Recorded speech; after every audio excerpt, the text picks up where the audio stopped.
ఘనపరచెదం సప్రసాదనాదు ఆరాధించేదం స్తుతించేదము ఘనపరచెదం సప్రసాదనాదుని ఆరాధించేదం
స్తుతించేదము ఘనపరచెదం సప్రసాదనాదుని ఆరాధించేదం స్తుతించేదము ఘనపరచెదం సప్రసాదనాదుని ఆరాధించేదం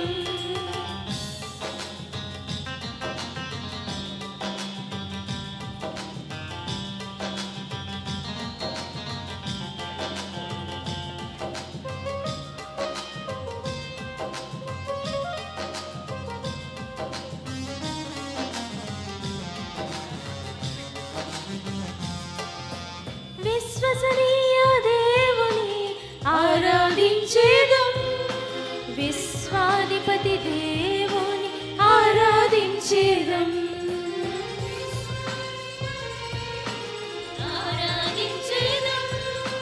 విశ్వాధిపతి దేవుని ఆరాధించేదం విశ్వ సృష్టి దేవుని ఆరాధించేదం విమలాత్మ దేవుని ఆరాధించేదం విశ్వ సృష్టి దేవుని ఆరాధించేదం విమలాత్మ దేవుని ఆరాధించేదం స్తుతించేదము ఘనపరచెదం సప్రసాదనాదుని ఆరాధించేదం స్తుతించేదము ఘనపరచెదం సప్రసాదనాదుని ఆరాధించేదం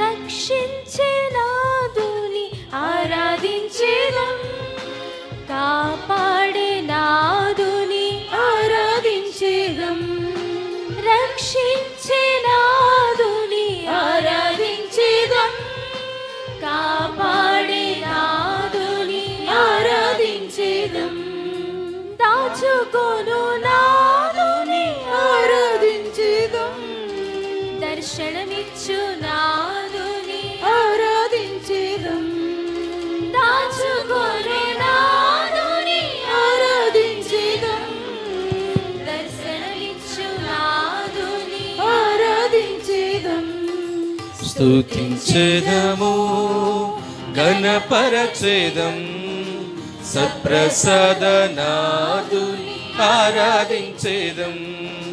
స్తుతించేదము ఘనపరచేదం, సత్ప్రసాదనాదుని ఆరాధించేదం.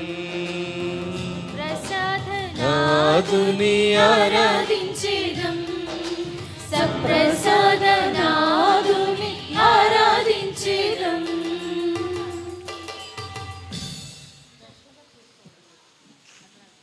పరిశుద్ధ పరమ దివ్య సత్ప్రసాదమునకు సదాకాలము ఆరాధనయు స్తుతియు స్తోత్రములు నమస్కారములు కలుగునుగాక. పితా పుత్ర పవిత్రాత్మకు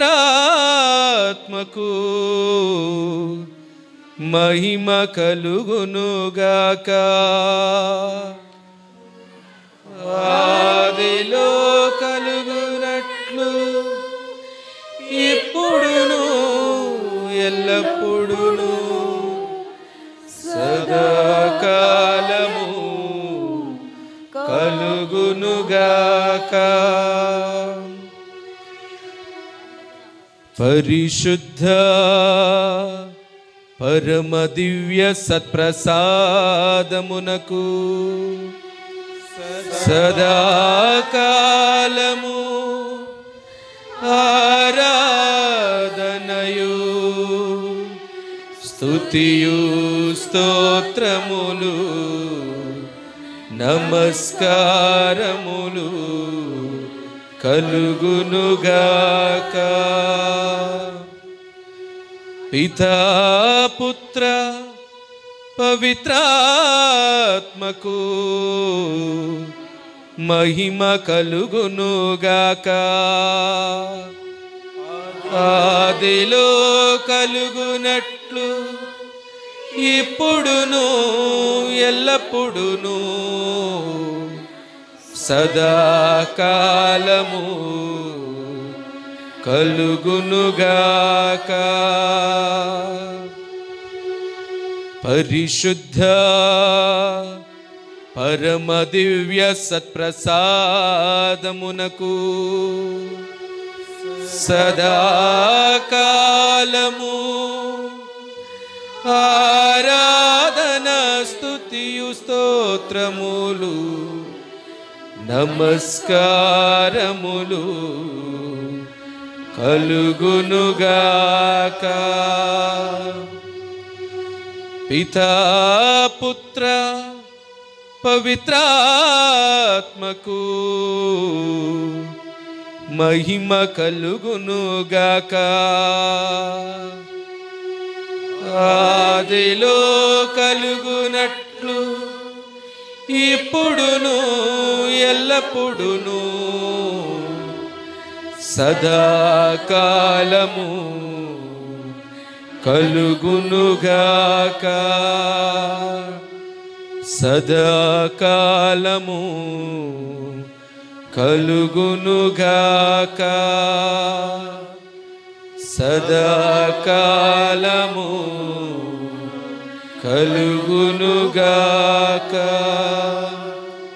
సదాకాలము కలుగునుగాక. Praise the Lord. Praise the Lord. Praise the Lord. Praise the Lord. Praise the Lord. Praise the Lord. Praise the Lord. Praise the Lord. తండ్రి వందనం, తండ్రి స్తోత్రం, తండ్రి ఆరాధన. యేసువా వందనం, యేసువా స్తోత్రం, యేసువా ఆరాధన. ఆత్మదేవా వందనం, ఆత్మదేవా స్తోత్రం, ఆత్మదేవా ఆరాధన. త్రియేక దేవా వందనం, త్రియేక దేవా స్తోత్రం, త్రియేక దేవా ఆరాధన.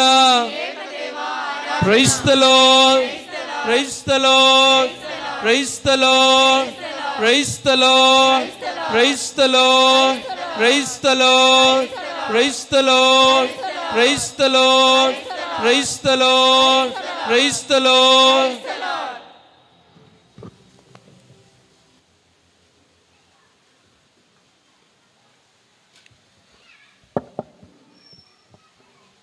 Praise the lord.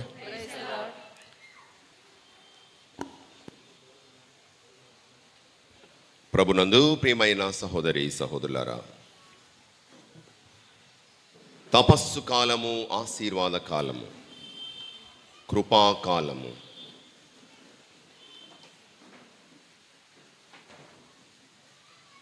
మనందరం కూడా క్రీస్తు శిలువ శ్రమలను, మరణమును ధ్యానం చేసుకుంటూ క్రీస్తుని ఉత్థాన భాగ్యములో పాలు పంచుకోవడానికి ధ్యాన నిష్ఠతో 40 రోజుల ఈ ఉపవాస ప్రార్థనలను ప్రారంభించాము.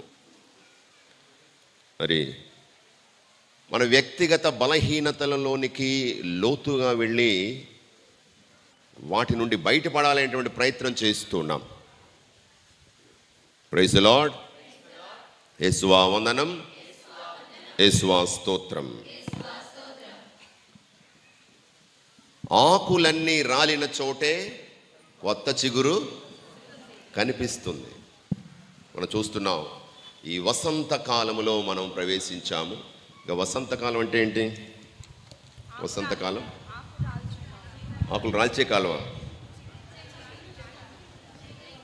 ప్రకృతిలో ఒక క్రమం ఉంది, ఒక జీవన చక్రం ఉంది. చెట్లు చిగురించిన తర్వాత అవి పెరుగుతాయి, కాయలు, పువ్వులు. ఒక దశలో చెట్ల యొక్క ఆకులన్నీ కూడా పండి ఎండి రాలిపోతాయి. కొన్నిసార్లు మనకు అనిపిస్తుంది ఇది ఈ చెట్టు చచ్చిందా అన్నట్టుగా ఉంటుంది. కానీ ఆ తరువాత మనం ఏం చూస్తాం? చిగుర్లు, కొత్త చిగురు మనం చూస్తూ ఉంటాం.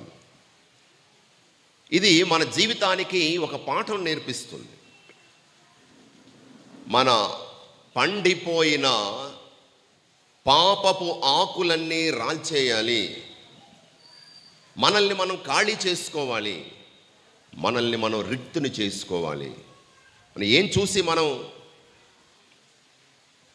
మిడిసిపాటు పడుతున్నామో, అహంకారంగా గర్వంగా చూస్తున్నామో, నాకు ఆస్తి ఉంది, అందం ఉంది, నాకు పేరు ప్రతిష్టలు ఉన్నాయి, నన్ను మించిన వాడు లేడు,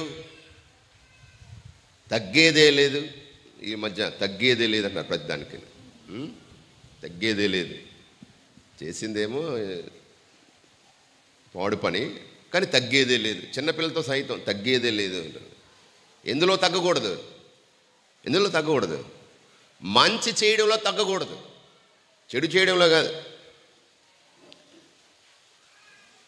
కాబట్టి మన యొక్క పాపపు అలవాట్లను విడిచిపెట్టాలి, మనల్ని మనం ఖాళీ చేసుకోవాలి. ఓ ప్రభువా, నేను నీ సన్నిధిలో ఉన్నాను, నా చేతుల్లో ఏమీ లేదు. Lord, I'm undone, lord, I'm empty handed. ఓ ప్రభువా, నీవే నీ కృపతో నా జీవితాన్ని నింపు ప్రభు. నా బలహీనమైన హస్తాలకు బలాన్నివ్వు ప్రభు అని ప్రార్థించవలసినటువంటి సమయం. సహోదరులారా, వాక్యం చూద్దాం. 2వ కొరింథీయులకు రాసిన 2వ లేఖ 6వ అధ్యాయము 2వ వచనం. మైక్లో చదవండి. అట్లే బప్తిస్మ బోధనలను గూర్చి ఏలన అనుకూల సమయమున నిన్ను ఆలకించి తిని, రక్షణ దినమున నీకు తోడ్పడి తిని అని దేవుడు చెప్పుచున్నాడు కదా. అయినచో ఆలకింపుడు. ఇదిగో ఇప్పుడే మిక్కిలి అనుకూల సమయము. ఇదే రక్షణ దినము. మా పని యందు చాలు. Praise the lord. ఇదే అనుకూల సమయము, ఇదే రక్షణ దినము, రక్షణ గడియ.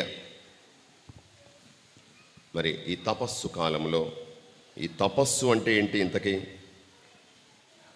తాపము, వేడి. వేడి.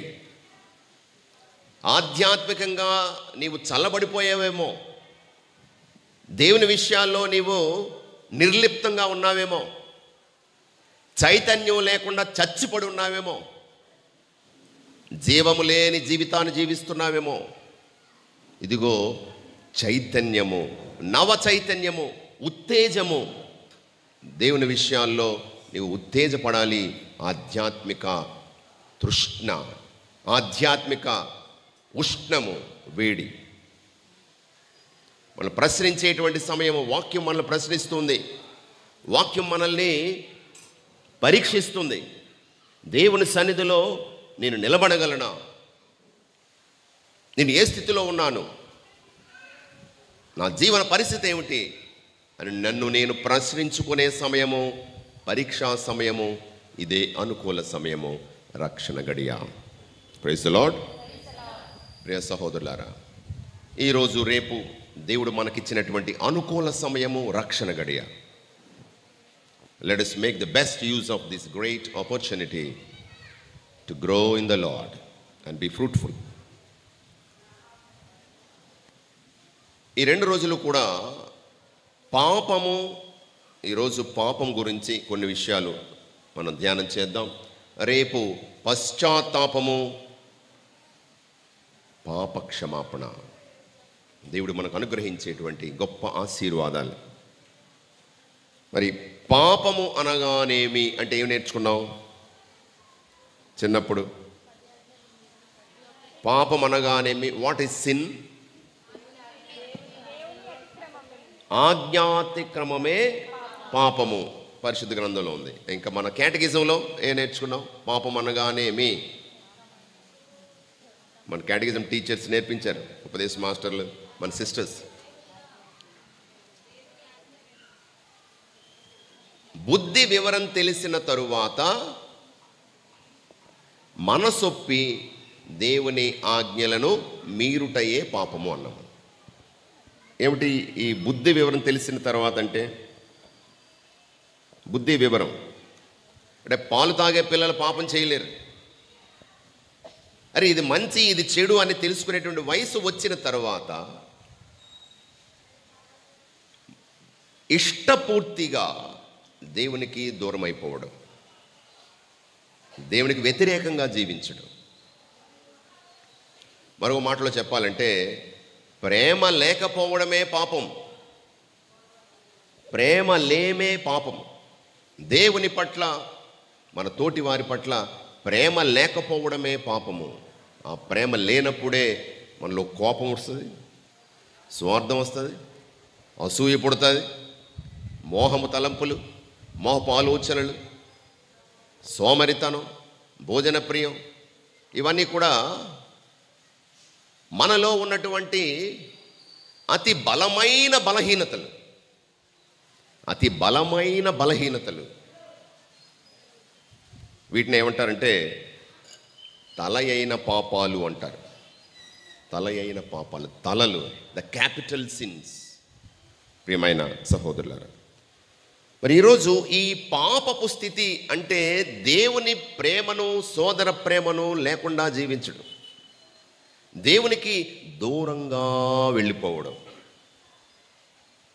మన తోటి వారికి దూరంగా వెళ్ళిపోవడం, నాలోనికి నేను వెళ్ళిపోవడం, స్వార్థంతో, అహంభావంతో, నేను నాకు చాలు, నా ఎవరి అవసరం లేదు, ఎవరి ముందు చేయి చాపన అవసరం లేదు, నాకు బోల్డంత ఉంది, దేవుని అవసరం కూడా నాకు లేదు, I'm self sufficient, I have everything, I know everything, నాకు అన్నీ తెలుసు, నాకు అన్నీ ఉన్నాయి, ఎవరి ముందు నేను తల వంచన అవసరం లేదు. ప్రియ సహోదరులారా, మరి ఈ పాపానికి కారణము శోధన. శోధన అంటే ఏంటి? శోధన అంటే పాపము. శోధన పాపం అవుతుందా? ఒకసారి ఒక దారిలో ఒక వ్యక్తి చాలా బిజీగా వెళ్ళిపోతున్నాడు, గబగబా నడుచుకుంటూ వెళ్ళిపోతున్నాడు, అలిసిపోయాడు, చెమటలు కారుతున్నాయి.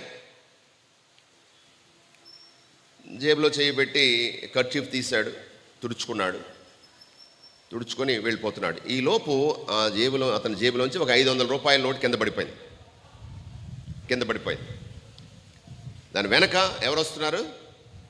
మనమే వస్తున్నాం. పడిపోయింది చూసిన తర్వాత, అయ్యో సార్ పడిపోయింది, డబ్బులు పడిపోయి అని చెప్పే ప్రయత్నం చేశాము. ఈలోపు ఆ రోడ్డు దారి పక్క వీధిలోకి వెళ్ళిపోయాడు. ఇప్పుడు వెంటనే ఒక స్వరం వస్తుంది, ఆగు, ఎక్కడికి పారిపోతావు? అతను వెళ్ళిపోయాడు కదా, నీకెందుకు?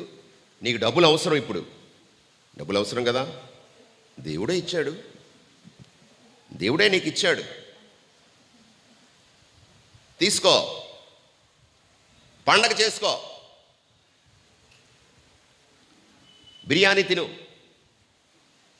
సినిమా చూడు, ఆటోలో ఇంటికి వెళ్ళి. చాలా బాగుంది, మొదలుపెట్టాడు, చేస్తున్నాడు. ప్రియమైన సహోదరులారా, మనసే ఒక రణరంగం. జాయిస్ మేయర్ అనేటువంటి ఒక రచయిత్రి, టీవీ ప్రసంగికురాలు జాయిస్ మేయర్. ఆమె పుస్తకం రాసింది, మనసే ఒక రణరంగం. రణరంగం అంటే ఏంటండి? యుద్ధ భూమిలో యుద్ధం జరుగుతుంది. మనసే ఒక రణరంగం అంటే ఏంటి? మన మనసే ఒక యుద్ధ భూమి. ఆ యుద్ధ భూమిలో ఎవరు యుద్ధం చేస్తారు? ఎవరెవరు యుద్ధం చేస్తారు? దేవుడు, సైతాను యుద్ధం చేస్తారట మన మనసులో. ఎవరు గెలుస్తారు? దేవుడే గెలుస్తాడా? యేసయ్య గొప్పవాడు తెలుసు అందరికీ. యేసే గెలుస్తాడా? దేవుడే గెలుస్తాడా? నిజమా? దేవుడే గెలిస్తే మనం పాపం చేయకూడదు. మనం పడిపోతున్నాం. ఎక్కువగా సాతానుడే గెలుస్తున్నట్టుగా కనపడుతుంది మన జీవితాలను చూస్తే. సమాజంలో చూస్తే సాతానుడే గెలుస్తున్నాడా అనిపిస్తుంది. ఇంతకీ ఎవరు గెలుస్తారు? దేవుడే గెలుస్తాడు. మళ్ళీ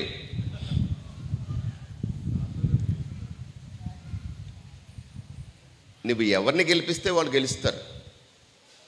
నువ్వు ఎవరిని గెలిపిస్తే వారు గెలుస్తారు. Praise the lord. యేసువా వందనం. శోధన పవిత్రాత్మ ప్రేరణ. సైతానుడు శోధిస్తూ ఉంటాడు చెడు చేయమని, పవిత్రాత్మ మంచి చేయమని ప్రేరేపిస్తూ ఉంటాడు. The inspiration of the holy spirit and the temptation of the devil. ఎవరికి నీవు శిరస్సు వంచితే వారు గెలుస్తారు. ఇదిగో ఇక్కడ 500 రూపాయల నోటు కనిపించింది. ఇన్స్పిరేషన్ ఏమిటి? పరిగెత్తుకొని 2 అడుగులు పరిగెత్తుకొని వెళ్తే ఇచ్చేయవచ్చు. కానీ ఒక పక్క నుంచి ఆగు, ఎక్కడికి వెళ్తావు, తీసుకో, పండుగ చేసుకో అంటుంది. ప్రియ సహోదరులారా, holiness is a decision that we make every minute. పరిశుద్ధత అన్నటువంటిది ప్రతి క్షణము నేను ఇష్టపూర్తిగా పూర్తి స్పృహతో చేసే నిర్ణయం. మరలా చెప్తున్నాను, ఇష్టపూర్తిగా మనసొప్పి పూర్తిగా తెలిసి నేను చేసే నిర్ణయం, అది పుణ్యం చేయడానికైనా పాపం చేయడానికైనా. It's an act of freedom. Holiness is an act of freedom. Just like holiness, sin is an act of freedom. పవిత్రత నీవు ఇష్టపూర్తిగా చేసేటువంటి ఒక స్వేచ్ఛాయుతమైన నిర్ణయం అయితే, పాపము కూడా ఇష్టపూర్తిగా స్వేచ్ఛాయుతంగా నీవు చేసే ఒక నిర్ణయం. నీవు ఎవరిని గెలిపిస్తే వారు గెలుస్తారు.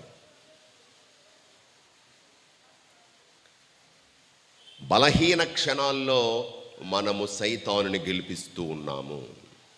పాపంలో పడిపోతూ ఉన్నాము, దేవునికి దూరం అయిపోతూ ఉన్నాము. ఒక్కసారి నీ జీవితంలో తొంగు చూసుకో, వెనక్కి వెళ్ళు. నువ్వు చేసిన పొరపాట్లు ఏమిటి నీకు తెలుసు. కానీ తప్పని పరిస్థితుల్లో ఇష్టపూర్తిగా నేను లొంగిపోయాను, పడిపోయాను, సాతానునే గెలిపించాను. ప్రియ సహోదరులారా, ఒకసారి మనము ఆదాము అవ్వలేక పతనం గురించి, పాపములో పడిపోయిన రీతి గురించి చూద్దాం. ఆది కాండంలో బైబిల్ ఉన్న వాళ్ళందరూ, అవకాశం ఉన్న వాళ్ళందరూ చూడండి. ఆది కాండము. దేవుడు సకల చరాచర సృష్టిని కలిగించాడు. సమస్తాన్ని తన యొక్క ఆధీనంలో ఉంచుకున్నాడు. మరి తన పోలికలో దేవుడు ఆదామును సృష్టించాడు, ఏవమ్మను సృష్టించాడు. ఆదాము యొక్క పక్కటెముక నుండి ఏవమ్మను సృష్టించాడు. మట్టి బొమ్మకు నీవు ఊపిరి పోసావు, మనిషిగా చేసావు, మాటలు నేర్పావు. మాటలు నేర్చిన నేను నీ మాట మరిచాను. మాటలు నేర్చిన నేను నీ మాట మరిచాను.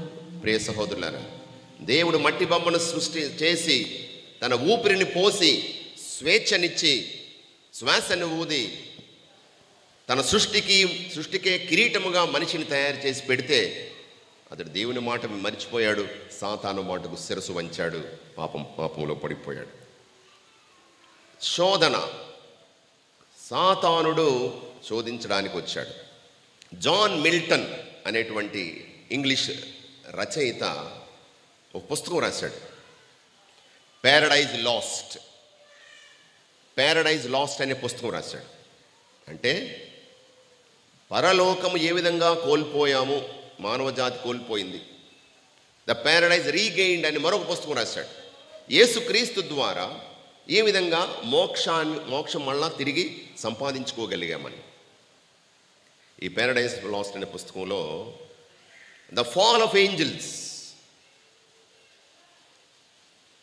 దేవదూతల పతనం గురించి రాశాడు. తర్వాత ద ఫాల్ ఆఫ్ మ్యాన్, మనిషి యొక్క పతనం గురించి రాశాడు. దేవదూతలకు ఉన్నాయంట లూసిఫర్ అంటే అర్థం ఏంటి తెలుసా? లూసిఫర్ దెయ్యాలకు అధిపతి, బెల్జబూలు, తర్వాత లూసిఫర్, వీళ్ళందరూ కూడా దెయ్యాల పేర్లు అనమాట. బెల్జబూల్, బెలియల్, మొలాక్, ఇవన్నీ కూడా దెయ్యాల పేర్లు. లూసిఫర్ అన్న మాటకు అర్థం తెలుసా? లూచియస్ మీన్స్ లైట్. వెలుగుదూత ఏమైపోయాడు? చీకటైపోయాడు. కారణం అహంకారం. నేను ఆత్మస్వరూపుడే, దేవుడు ఆత్మస్వరూపుడే, దేవుడికి మాకు తేడా ఏముంది అని వ్యతిరేకించాడు, పోరాటం చేశాడు దేవుడి మీద. కాబట్టి దేవుడు తన సృష్టిని తన యొక్క అధికారాన్ని అంగీకరించిన వాళ్ళకి తన యొక్క సృష్టిలో స్థానం లేదు, తన సన్నిధిలో స్థానం లేదు, గెంటేయబడ్డాడు. మైఖల్ దేవదూత ఈ దయ్యాలందరినీ కూడా పంపించారు. సో వెళ్ళిపోయిన వాడు ఒకడే వెళ్ళిపోతాడా? చూడండి, పార్టీలు ఉన్నాయి, పొలిటికల్ పార్టీలు ఉన్నాయి. అసమ్మతి వర్గం ఉంటుంది. అసమ్మతి వర్గం పార్టీలో టికెట్ ఇవ్వకపోతే ఏం చేస్తారు? వెళ్ళిపోతారు. వెళ్ళిపోయిన ఒకడే వెళ్ళిపోతాడా? వెళ్ళడు. నేనేమిటో చూపిస్తాను, నా సత్తా ఏమిటో చూపిస్తాను, నా సంగతి నీకు తెలియదు, రండిరా అంటే అందరూ లేచి వెళ్ళిపోతారు, వాడు వెనక వెళ్ళిపోతారు. సో అలాగా వెళ్ళిన వాడు ఒకడే వెళ్ళలేదు, కమాన్ కంపానియన్స్ అందరూ వచ్చేసారు. మరి కొంతమంది దేవదూతలు వీడు నాయకత్వంలో బయటకు పోయారు. ఇక్కడ పాండమోనియం అనేటువంటి స్థలం ఉంటుందట. పాండమోనియం, దెయ్యాల దెబ్బ. ప్యారడైజ్ లాస్ట్లో ఈ created a word called pandemonium. అక్కడ అందరూ కూడా మీటింగ్ పెట్టుకున్నారట అవమాన భారంతో. ఇంతవరకు గొప్పగా వెలిగిపోయిన వాళ్ళందరం కూడా దేవుడు తన సన్నిధి నుండి మనల్ని గెంటేశాడు. ఈ అవమాన భారంతో ప్రతీకారం తీర్చుకోవాలి. ఎలాగా? దేవుణ్ణి ప్రత్యక్షంగా దేవుని సన్నిధిలో నిలబడి యుద్ధం చేయడం అసాధ్యం. ఎందుకంటే అతడు సర్వశక్తి సంపూర్ణుడు, గొప్ప తేజస్సు. ఆ తేజస్సులో ఎవరు నిలబడలేరు. కాబట్టి ఏం చేయాలి? ఇండైరెక్ట్గా దెబ్బ కొట్టాలి. ఇండైరెక్ట్గా దెబ్బ కొట్టాలి.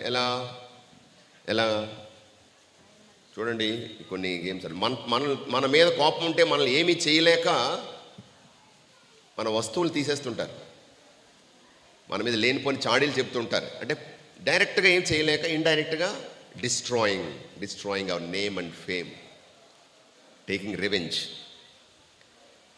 కాబట్టి ఆలోచన చేశారు, దేవుణ్ణి మనం ఏమి చేయలేము కాబట్టి దేవునికి అత్యంత ప్రియమైనటువంటి వారిని దేవునికి దూరం చెయ్యాలి. అంటే దేవునికి వారి మీద ద్వేషాన్ని పుట్టించాలి. ద్వేషాన్ని పుట్టించాలంటే ఏం చేయాలి? అతనికి ఇష్టం లేని పనిని వీళ్ళ చేత చేయించాలి. సరే, ఏవమ్మ ఒంటరిగా ఉంది. ఒంటరితనం చాలా ప్రమాదకరం.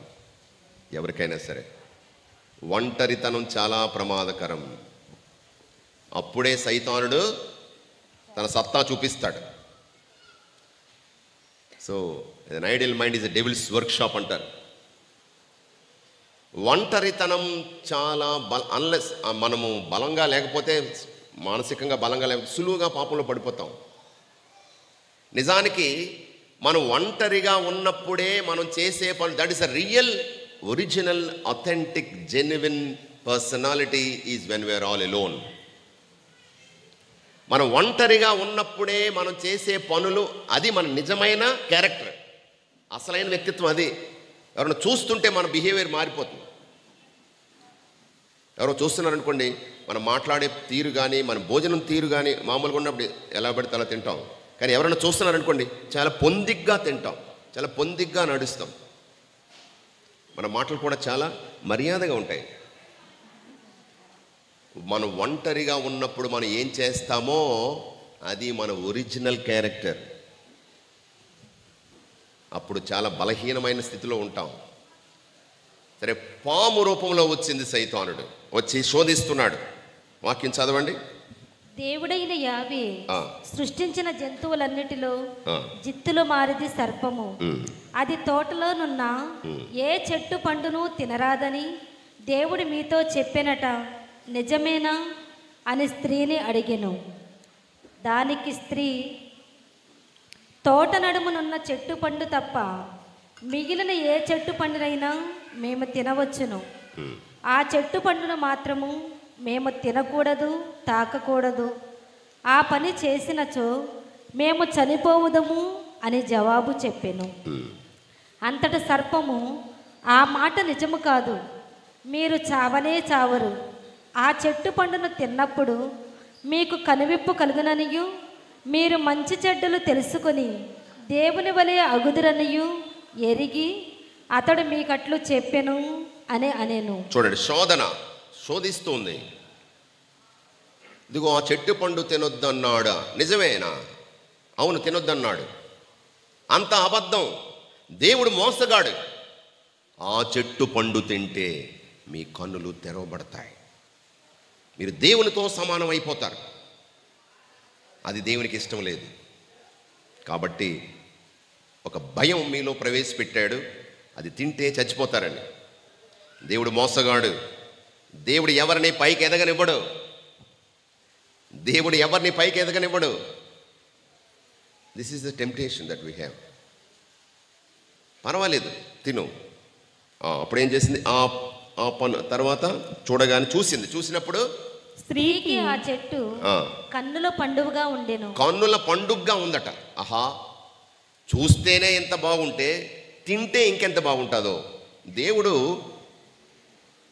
తినొద్దన్నాడు కానీ చూడొద్దనలేదు కదా. దేవుడు తినొద్దన్నాడు కానీ తెంపొద్దనలేదు కదా. దేవుడు తినొద్దన్నాడు కానీ అని మర్చిపోయి తిన్నదని. తింటే ఇంకెంత బాగుండో అన్నారు. మనసు వెళ్ళే ప్రతి చోటికి మనిషి వెళ్ళిపోకూడదట. మనసు వెళ్ళే ప్రతి చోటికి మనిషి వెళ్ళిపోకూడదు. కళ్ళు వెళ్ళే ప్రతి చోటికి కాళ్ళు వెళ్ళిపోకూడదు. మరలా చెప్తున్నాను, మనసు వెళ్ళే ప్రతి చోటికి మనిషి వెళ్ళాలి కదా, వెళ్ళకూడదు. కళ్ళు వెళ్ళే ప్రతి చోటికి కాళ్ళు వెళ్ళిపోకూడదు. చూసిందల్లా మనకు కావాలి అనుకోవడం, అవసరం ఉన్నా లేకపోయినా. మనసు మనది కాదు, మనసు పక్కకు వెళ్ళిపోతుంది. నీ మనసులో ఉండదు ఆకర్షణ ఎక్కువైనప్పుడు. ఇదిగో పండు తిన్నది, అంతటితో అయిపోయిందా? ఏం చేసింది? తన భర్త కూడా తినిపించి ఇచ్చింది. ఆదాము కూడా ఇచ్చింది. ఆదాము కూడా తిన్నాడు. ఎందుకు? అతనికి తెలుసు ఈ పండు తినొద్దన్నాడు దేవుడని తెలుసు, కానీ తిన్నాడు. ఎందుకట? జాన్ మిల్టన్ చెప్తాడు, అర్ధాంగివి కదా నీవు. అర్ధాంగి అంటే ఎవరు? అర్ధాంగి అంటే అర్ధ అంగము, నాలో సగభాగము. కాబట్టి నువ్వు ఎక్కడుంటే నేను అక్కడే అన్నాడట. నువ్వు తప్పనిసరిగా దేవుని శిక్షను పొందుతావు. నీవు నాలో సగభాగం. కష్టములోను సుఖములోను, బాధలోను సౌఖ్యములోను నీ పక్కనే ఉంటాను. సరే ప్రియులారా, తిన్నారు, పాపం చేశారు, దేవుని యొక్క అడుగుల చప్పుడు విన్నారు. ఏం చేశారు వీళ్ళు? చెట్టు చాటుకి వెళ్ళి దాగున్నారు. ప్రియ సహోదరులు గమనించండి, పాపము మనల్ని చెట్టు చాటుకి పంపించేస్తుంది. పాపము మనల్ని దాపరికంలోనికి నడిపిస్తుంది, భయాన్ని పుట్టిస్తుంది, సిగ్గును పుట్టిస్తుంది. చీకటినే కోరుకుంటాం, వెలుగులోనికి రావడానికి ఇష్టపడం. దొంగ చీకటినే కోరుకుంటాడు, వెలుగులోనికి రావడానికి ఇష్టపడ్డా. అరే ప్రతిరోజు కూడా ఎంతో ప్రేమతో తండ్రి చూడండి, సాయంకాలం అయ్యేటప్పటికి నాన్నగారు ఇంటి దగ్గర నుంచి ఇంటికి వస్తారు.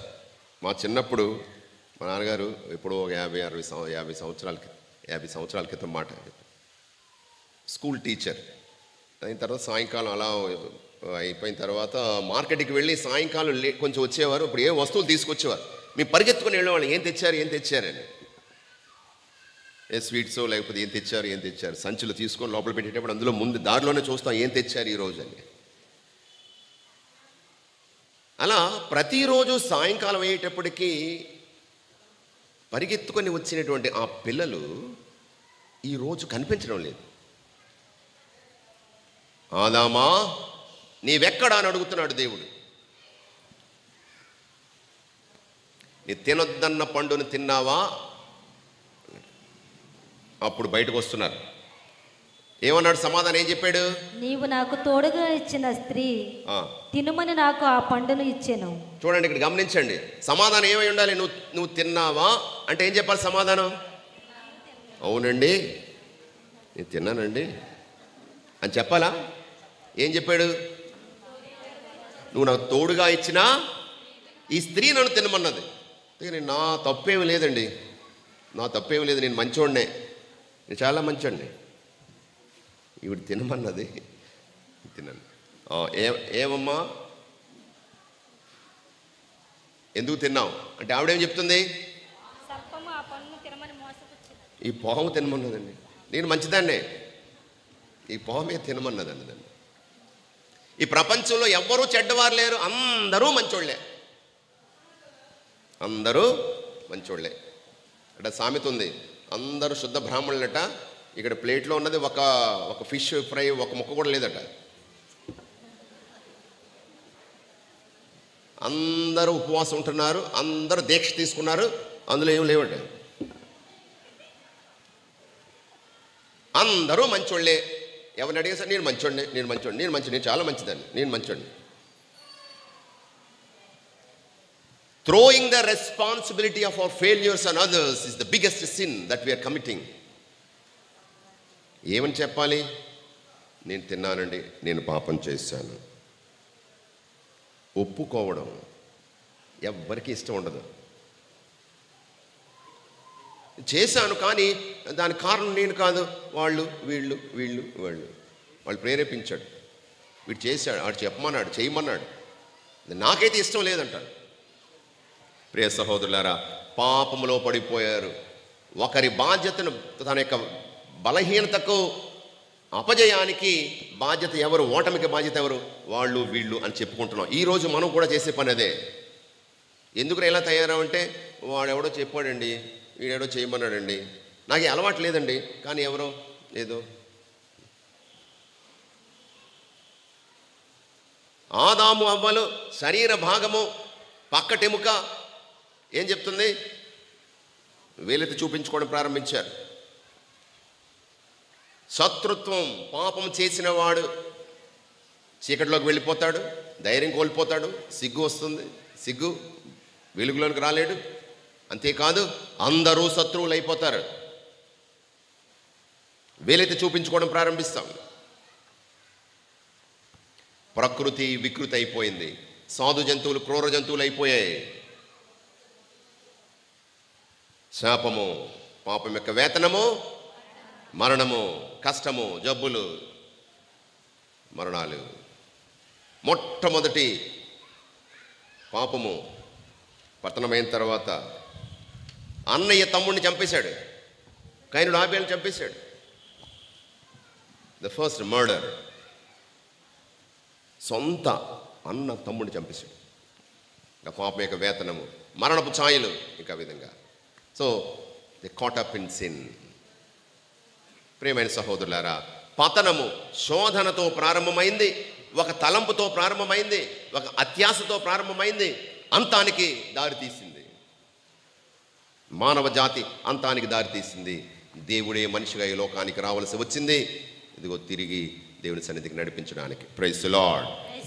యేసువా వందనం, యేసువా స్తోత్రం, తండ్రి వందనం, తండ్రి స్తోత్రం, ఆత్మదేవా వందనం, ఆత్మదేవా స్తోత్రం.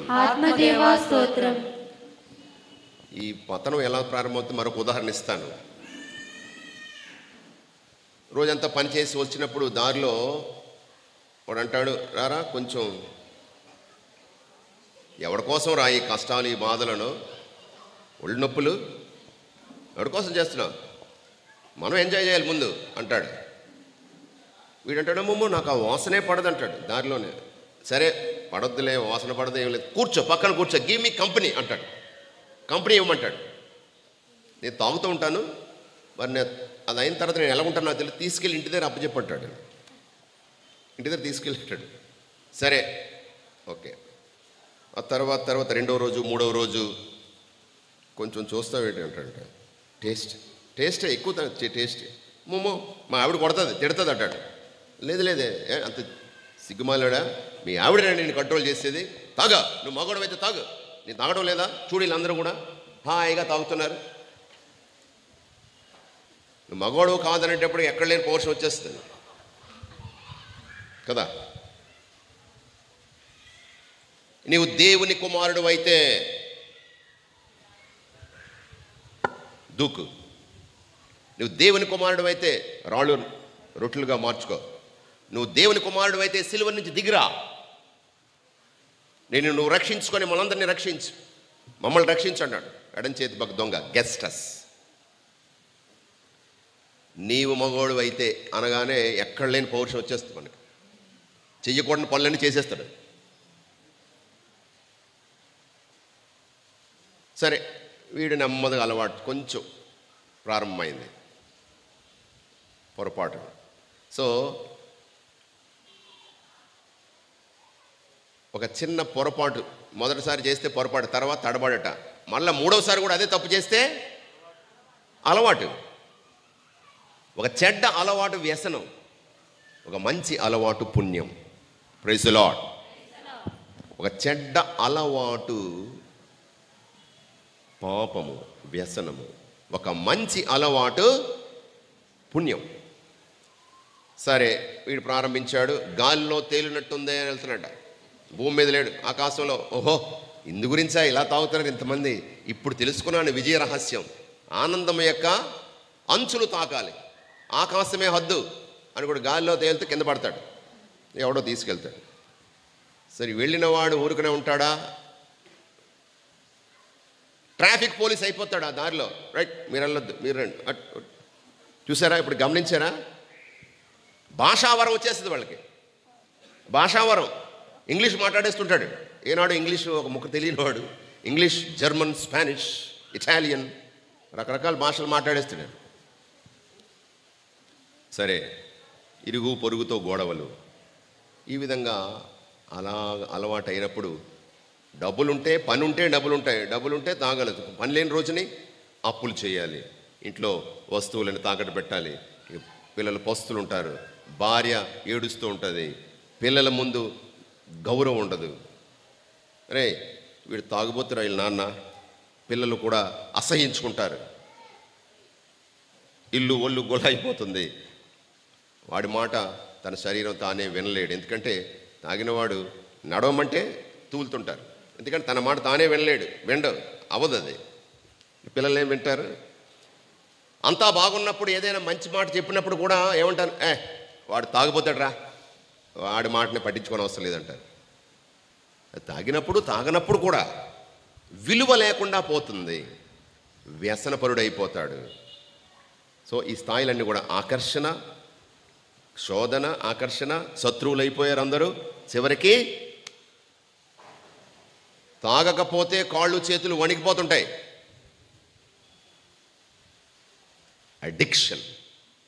Addiction to that particular sinfulness. ప్రియ సహోదరులారా, ఇది ప్రతి పాపపు స్థితిలోనూ జరుగుతుంది, ప్రతి విషయంలో కూడా జరుగుతుంది. ఆకర్షణ, తర్వాత శోధన, ఆకర్షణ, శత్రువులైపోవడం, చివరికి బానిసలైపోవడం. బానిస, పాపము చెయ్యువాడు పాపమునకు బానిస. బానిసలంటే ఎవరు? స్వేచ్ఛ లేనివారు. కాళ్ళు చేతులు కట్టేస్తే, సెల్లో వేసేస్తే నువ్వు కదలలేవు, ఏమి చేసుకోలేవు, నీవు చేయగలిగింది కూడా నువ్వు చేసుకోలేవు. సో పాపం చేసిన వాడు పాపమునకు బానిస అంటే నీ వ్యక్తిత్వాన్ని, నీ స్వేచ్ఛను నువ్వు కోల్పోతున్నావు. You are losing your freedom to do what you can do. నువ్వు చేయగలిగింది కూడా చేయలేవు, ఎందుకంటే నువ్వు బానిసమైపోయావు. ఊబులో పడిపోయినవాడు తనంతట తాను బయటికి రాగలడా? వస్తాడా? అలాంటి పరిస్థితి అన్నమాట. ప్రియ సహోదరులారా, బైబిల్లో ఒక క్యారెక్టర్ని తీసుకుందాం. ఈ పతన స్థితిలో ఏ విధంగా పడిపోయాడని. దావీదు. ఎవరు దావీదు? దావీదు ఎవరండి? రాజుగారే. ఎవరి కుమారుడు?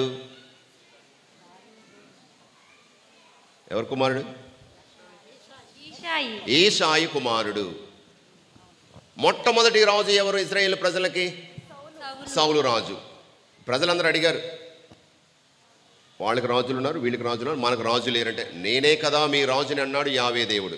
లేదండి, మీ కంటికి కనిపించే రాజులు మాకు కావాలి, వద్దు, చాలా ప్రమాదకరమని దేవుడు చెప్పినా మాకు కావాలి అని పట్టుబట్టారు. కాబట్టి దేవుడు సౌలుని అభిషేకించాడు. సౌలు యొక్క అవిధేయత వలన అభిషేకాన్ని కోల్పోయాడు. సామువేలు చాలా నిరాశగా ఉన్నాడు, దుఃఖిస్తున్నాడు. దేవుడు అన్నాడు, సరే అయిపోయింది, నేను మళ్ళీ పంపిస్తున్నాను. ఈసాయి కుమారుడు అయినటువంటి ఈసాయి దగ్గర పంపించాడు. అక్కడ 6-7 ఉన్నారు, బలాఢ్యులు ఉన్నారు. అందచందాలను చూసి నేను ఎన్నుకోను, మనసును చూసి ఎన్నుకుంటాను. ఇంకెవరైనా ఉన్నారా? ఒక చిన్నవాడు ఉన్నాడండి, గొర్రెలు కాసుకుంటూ ఉన్నాడు. కబురు పంపించమన్నాడు, వచ్చాడు. సమూవేలు అభిషేకించాడు. సౌలు తర్వాత మహా గొప్ప ఇజ్రాయేలు ప్రజలను పాలించడానికి ఆ సింహాసనం మీద కూర్చున్నాడు దావీదు. అంతా బాగానే ఉంది. దేవుడు సమస్తాన్ని అతనికి ఇచ్చాడు.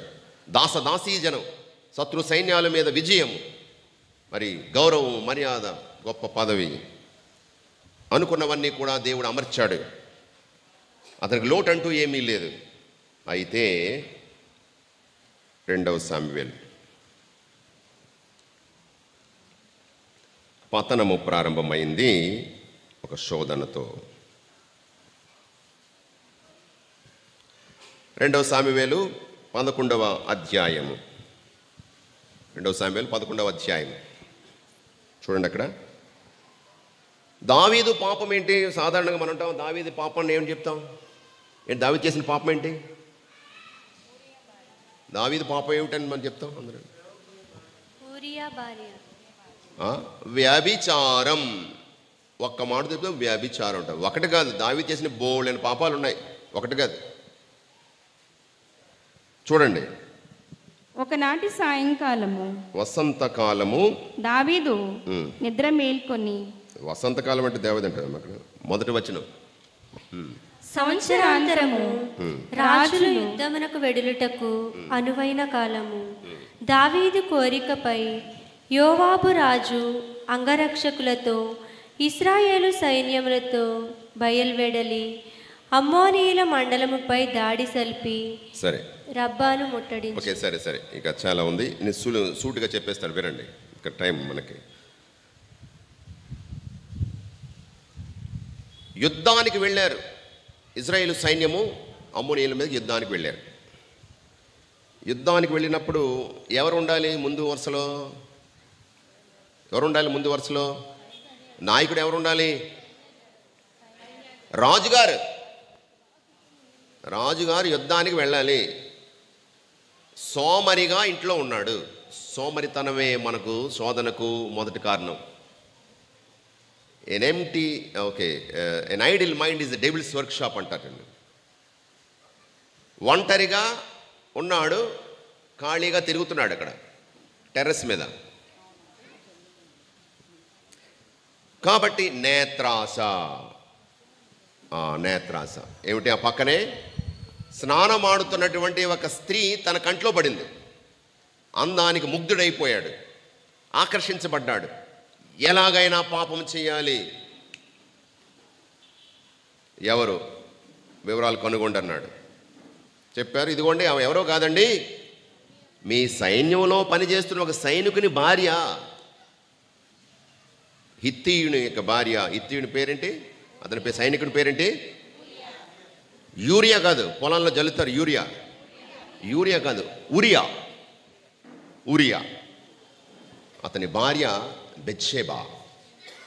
బెత్షెబా. సరే, రాజుగారు తలంచుకుంటే దెబ్బలకు కదువా, కొండ మీద కోతి కూడా దిగి రావాల్సిందే. రాజుగారు రమ్మంటున్నారు, తీసుకెళ్ళాడు.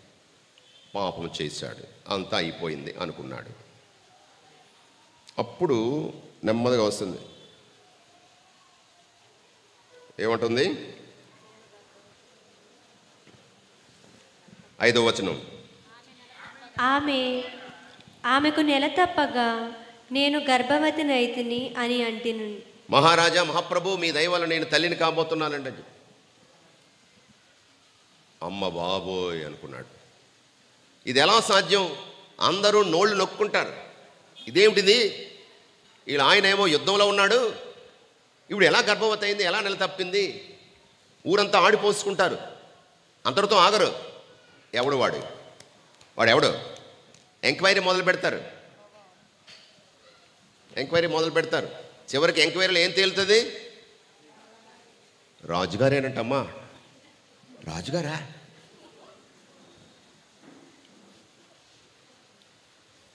బయటపడుతుంది. కాబట్టి కవర్ చేయాలి.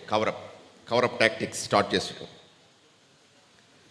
వెంటనే తన భర్తనికి తీసుకురమ్మని కబురు పంపించాడు సైన్యాధిపతికి. వచ్చాడు. ఎవరు? ఉరియా వచ్చాడు. మోవాబుకి వార్త పంపించినప్పుడు తీసుకొని వచ్చాడు. అక్కడ చూడండి, ఎన్నెన్ని ప్రయత్నాలు, ఎన్నెన్ని స్టెప్స్, టాక్టిక్స్, జిమ్మిక్స్ చేస్తున్నాడు రాజుగారు. పాపము చేసిన వాడు కప్పిపుచ్చుకోవడానికి చేసే ప్రయత్నాలు ఇవన్నీ చూడండి. పోరు ఎట్లు జరుగుతుందంటే, యుద్ధం ఎలా జరుగుతుంది అని రాజుగారు అడిగినప్పుడు, కుశల ప్రశ్నలు వేసినప్పుడు అన్నీ చెప్పాడు అనమాట. బహుశా మహాప్రభు చెప్పుంటాడు, యుద్ధం జోరుగా సాగుతుందండి, చాలామంది చనిపోయాయని, సరే విజయం మనదే, విజయము మనదే అని చెప్పాడు. బాగానే ఉంది. ఆయన అతను చెప్తున్నా సరే అతని మాటలేవి ఇతను వినపడడం లేదు. ఎందుకు అర్జెంటుగా ఇతను వాళ్ళ ఇంటికి పంపించేయాలి. మరి ఇంటికి పంపించేస్తే ఆహా, ఈ గర్భానికి కారణం ఆ మధ్య యుద్ధం మధ్యలో రెస్ట్ తీసుకోండి వచ్చాడు చూడ, లీవ్లో వచ్చాడు కదా భర్త. ఓహో, అప్పుడు కలిసి ఉంటారు, వీళ్ళ కుమారుడు ఈ బిడ్డ వాళ్ళ బిడ్డే అని ప్రపంచాన్ని లోకాన్ని నమ్మించడానికి చేసే ఒక ప్రయత్నం. ఏమంటున్నాడు, నువ్వు ఇంటికి పోయి సేద తీర్చుకున్నాడు. ఇంటికి వెళ్ళి రెస్ట్ తీసుకోమన్నాడు. బా, ఎంత సలహా, ఎంత ఇంట్రెస్ట్ రాజుగారికి తన సైనికుల మీద. అలిసిపోయావు, రెస్ట్ తీసుకున్నాడు. ఏం చేశాడు, ఇంటికి పోక రాజు అంగరక్షకులతో పాటు ప్రాసాద ద్వారము వద్దనే శయనించెను. దావీదు ఊరియా ఇంటికి వెళ్ళలేదని వినెను. అది గమనించండి. 8వ వాక్యం చదవమ్మా. 8వ ఊరియా దావీదును వీడి వెడలిపోవగానే సేద తీర్చుకోమని చెప్పెను. ఊరియా దావీదును వీడి వెడలిపోగా రాజు అతని ఇంటికి భోజన పదార్థములను పంపించెను. క్యారేజ్ పంపించాడు రాజుగారు. సైనికుడికి ఎంత ఇంట్రెస్ట్, రెస్ట్ తీసుకో అన్నాడు. రాజుగారు క్యారేజ్ పంపించారు. చూడండి, పాపంలో ఉన్నవాడు ఎంత నీచానికి దిగజారిపోతాడు. రాజుగారు సైనికుడి క్యారేజ్ పంపిస్తాడా? సరే, అంతటితో ఆగలేదు. చూడండి ఇంకా. కానీ అతను అక్కడే భోంచేసి అక్కడే పడుకున్నాడు, కానీ ఇంటికి వెళ్ళాడా? వెళ్ళలేదు. తర్వాత కానీ ఊరియా ఇంటికి పోక రాజు అంగరక్షలతో పాటు. సరే, తర్వాత 10వ వచనం. దావీదు ఊరియా ఇంటికి వెళ్ళలేదని వినెను. అతనిని పిలువనంపి, నీవు దూర ప్రయాణం చేసి వచ్చితివి కదా, ఇంటికి వెళ్ళవా అని ప్రశ్నించాడు. దూర ప్రయాణం చేసి వచ్చి ఇంటికి వెళ్ళవా అంటే ఎంత ఇంట్రెస్ట్ రాజుగారికి. ఇంటికి వెళ్ళవా, రెస్ట్ వద్దా నీకు? ఎంత అలిసిపోయావు నువ్వు యుద్ధం చేసి, ఇంటికి వెళ్ళు, ఎందుకు ఇక్కడ అంటున్నాడు. తర్వాత ఊరియా మందసము యూదా ఇశ్రాయేలు సైన్యముల గుడారములందు వసించుచున్నవి. మా నాయకుడు యోవాబు అతని అంగరక్షకులు బయటనే రోజులు గడుపుచున్నారు.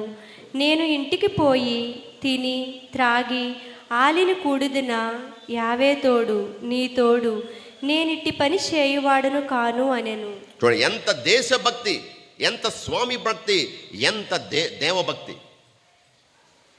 మందసము గుడారంలో ఉంటే నా తోటి వారు ప్రాణాల కొద్దీ పోరాడుతుంటే నేను నా భార్యతో తిని త్రాగి సుఖించి ఎలా నేను ఉండగలను? నా మనసుకు నచ్చడం లేదు, నా మనసు ఒప్పుకోవడం లేదన్నాడు. ఎంత భక్తుడు, ఎంత దేశభక్తి, ఎంత నీతిమంతుడు, డ్యూటీ మైండెడ్ మ్యాన్. సరే, ఆ తర్వాత ఏమంటాడు రాజుగారు? దావీదు అతనితో, నేడిచటనే ఉండుము, రేపు వెళ్ళవచ్చును అని చెప్పాను. సరే, తర్వాత 13వ వచనం. మరునాడు దావీదు ఊరియాను తనతో భోజనము చేయుటకు పిలిచి తప్పత్రాగించెను. ఆరేయి కూడా ఊరియా అంగరక్షకులు ప్రక్కనే నడుమ వాల్చగాని ఇంటికి పోలేదు. చూడండి, రాజుగారు ఇంకొక స్టెప్ వేసాడు, ఇంకొక స్టెప్ దిగజారిపోయాడు. ఏం చేస్తున్నాడు? క్యారేజ్ పంపించాడు, లాభం లేదు, అది చెప్పాడు. ఇప్పుడు ఏమన్నాడు? స్వయంగా రాజుగారు భోజనం పల్ల డైనింగ్ టేబుల్ మీద పక్కన కూర్చోబెట్టుకొని భోజనాలు తినిపిస్తున్నాడు, మందు పోస్తున్నాడు. దగ్గరుండే రాజుగారు సైనికుడికి ఎన్ని సేవలు చేస్తున్నాడు. పాపం చేసిన వాడు ఎలాగ దిగజారిపోతాడు.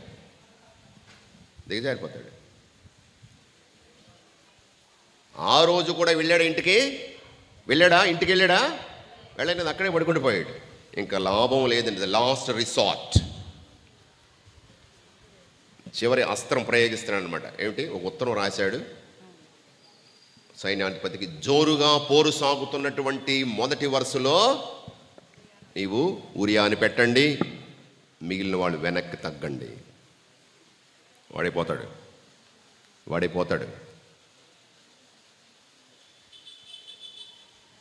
గమనించండి ప్రియమైన సహోదరులారా, ఆ ఉత్తరంలో ఏముంది తనకు తెలియదు. తన మరణ వార్తను తాను మోసుకొని వెళ్తున్నాడు, తన చావు వార్తను తానే మోసుకొని వెళ్తున్నాడు. ఈ విధంగా తన మరణాన్ని మోసుకొని వెళుతున్నటువంటి వారు బైబిల్లో 3 ఉన్నారు. ముగ్గురు ఉన్నారు. మొదటిది అబ్రహాము కుమారుడెవరు? ఈసాకు. తన పండు ముదుసరి వయసులో వృద్ధాప్యములో పుట్టినటువంటి వాడు ఈసాకు. అల్లారు ముద్దుగా పెంచాడు, గుండెల మీద ఆడుకుంటున్నాడు. ఈ ముసలి తండ్రికి ఎంత ఆనందం, సంతోషం. అంతా బాగానే ఉంది. దేవుడు చెప్పాడు, అబ్రహామా, నీవు ఎంతగానో ప్రేమించే నీ కుమారుడైన ఈసాకును నాకు మొరియా కొండ మీద బలి ఇవ్వాలి. అయ్యో భగవంతుడా, ఈ పండు ముదుసరి వయసులో ఉన్నటువంటి ఈ చిన్న ఆనందాన్ని కూడా నువ్వు తీసేసుకుంటావా?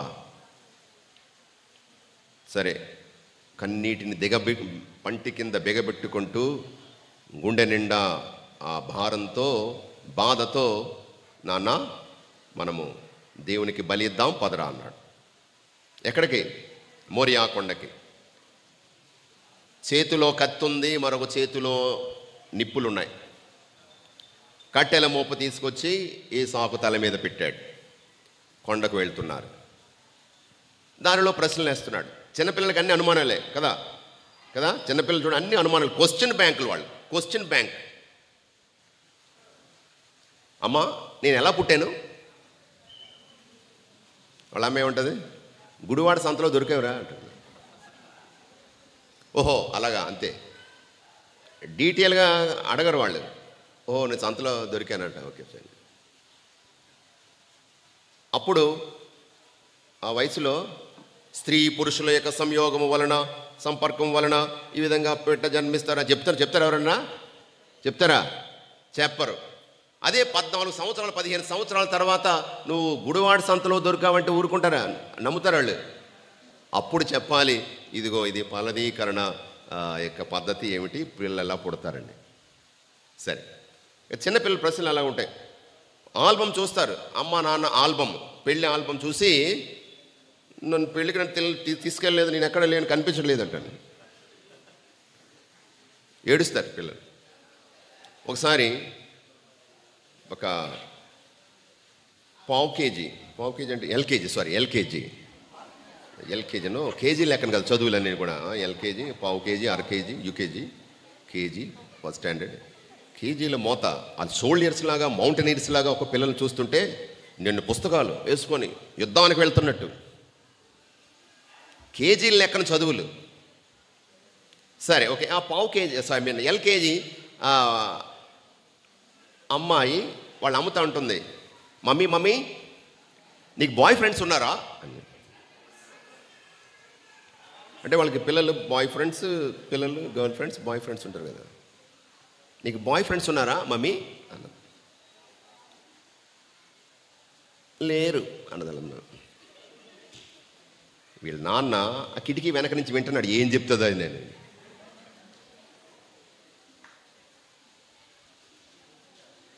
ప్రియమైన సహోదరులారా, పిల్లలకి ప్రశ్న. సరే, కంబ్యాక్. నాన్న, నువ్వు ఎంత తెలివి తక్కువ అయిపోయావు, వయసు మళ్ళీ కొలది, నీకు జ్ఞాపక శక్తి తగ్గిపోయింది.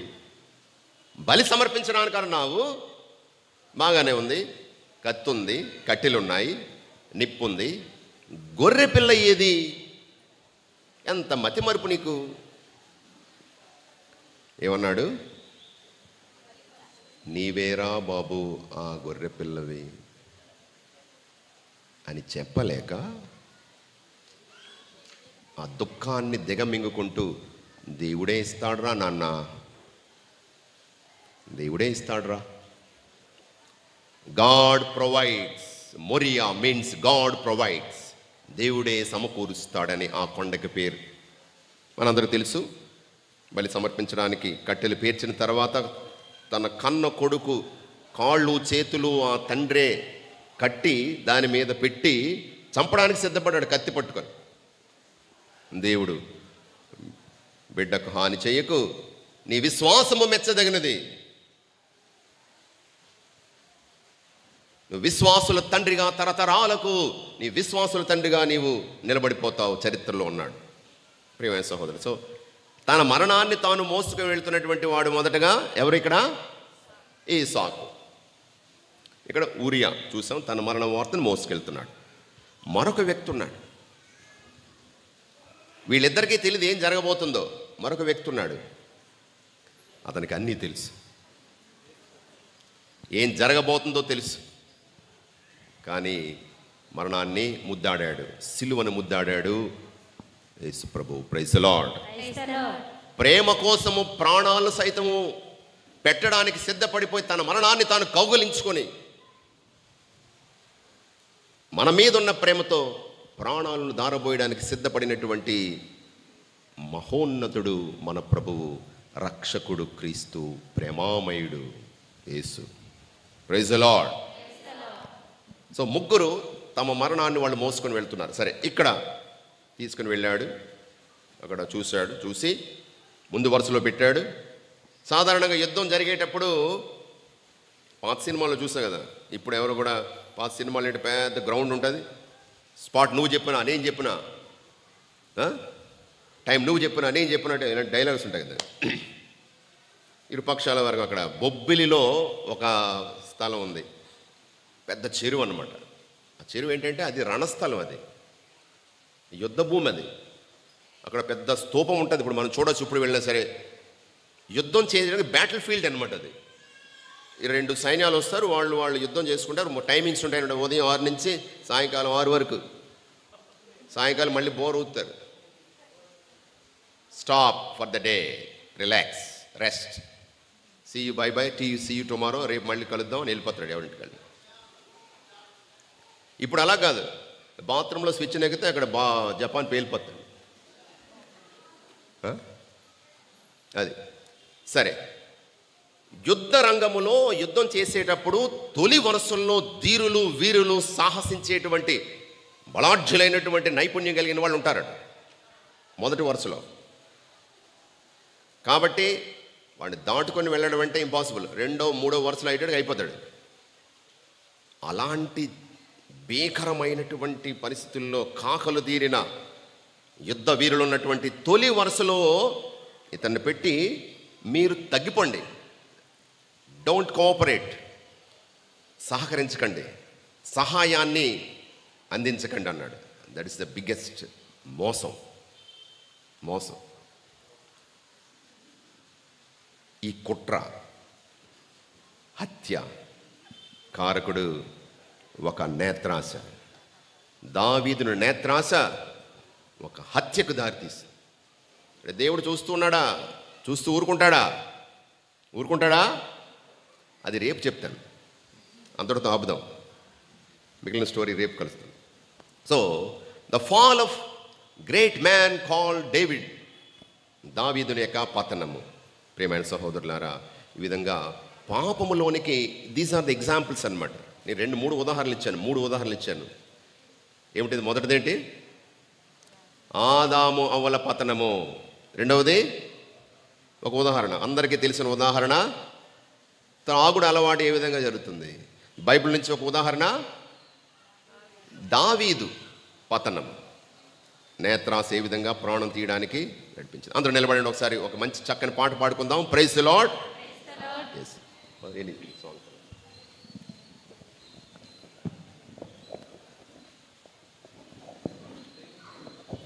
అందరూ చప్పట్లు కొడుతూ పాట పాడుకుందాం.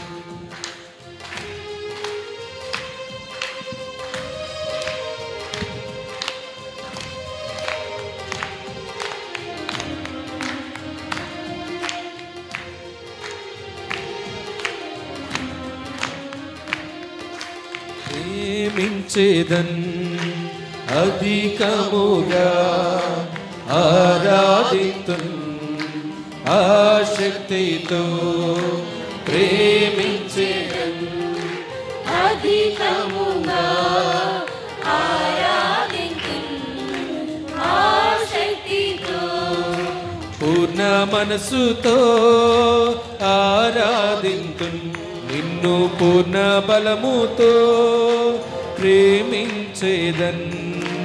పూర్ణ మనసుతో ఆరాధింతున్, నిన్ను పూర్ణ బలముతో ప్రేమించేదన్. ఆరాధన ఆరాధన యేసయ్యా, ఆరాధన ఆరాధన.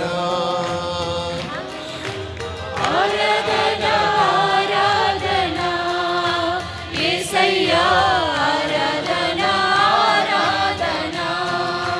ప్రేమించేదన్ అధికముగా ఆరాధితున్ ఆశక్తితో.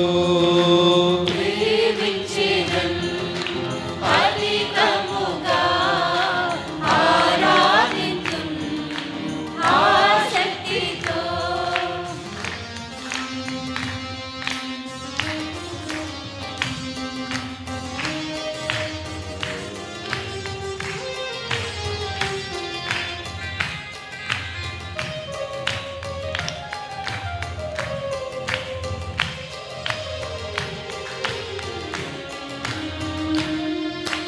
ఎబినేజరే ఎబినేజరే, ఇంతవరకు ఆదుకున్నవే. ఎబినేజరే ఎబినేజరే, ఇంతవరకు ఆదుకున్నవే. అయ్యా ఇంతవరకు ఆదుకున్నవే, ఇంతవరకు ఆదుకున్నవే. నిన్ను పూర్ణ మనసుతో ఆరాధింతున్, నిన్ను పూర్ణ బలముతో ప్రేమించేదన్. నిన్ను పూర్ణ మనసుతో ఆరాధింతున్, నిన్ను పూర్ణ బలముతో ప్రేమించేదన్.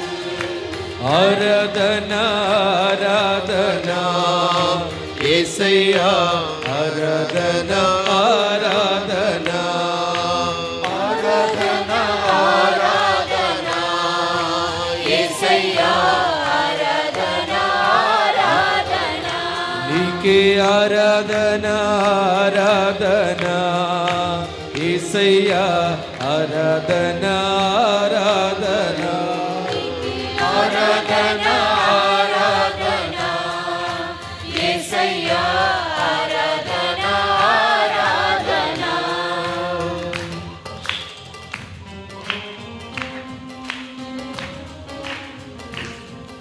Praise the lord. కూర్చోండి. ఒక మహోన్నత స్థితి నుండి కింద పడిపోయినటువంటి దావీదుని గురించి చూసాం. ఇప్పుడు గోతులో ఉన్నవాడిని గద్దె మీదకు దేవుడు ఎక్కించగలడు. గోతులో పడిన వాడిని గద్దె మీదకు ఎక్కించగలిగినటువంటి మహాదేవుడు మన దేవుడు. ఇప్పుడు మనము తన చిత్తానికి తల వంచితే, ఇందా చెప్పాను, పాపము ఎవరు చేస్తున్నారు? ఎవరు గెలుస్తారు? యుద్ధంలో ఎవరు గెలుస్తారన్నాను? ఎవరు గెలుస్తారు? దేవుడా సైతానా? మనము ఎవరిని గెలిపిస్తే వారు గెలుస్తారు. దావీదు సాతానుని గెలిపించాడు. ఇక్కడ మరొక వ్యక్తిని చూస్తాము, ఆపోజిట్. దేవునికి శిరస్సు వంచినటువంటి ఒక వ్యక్తి ఎంత మహోన్నతమైన స్థితికి ఎదిగాడన్నది. రోమాపౌలుకు రాసిన లేఖ 8:28.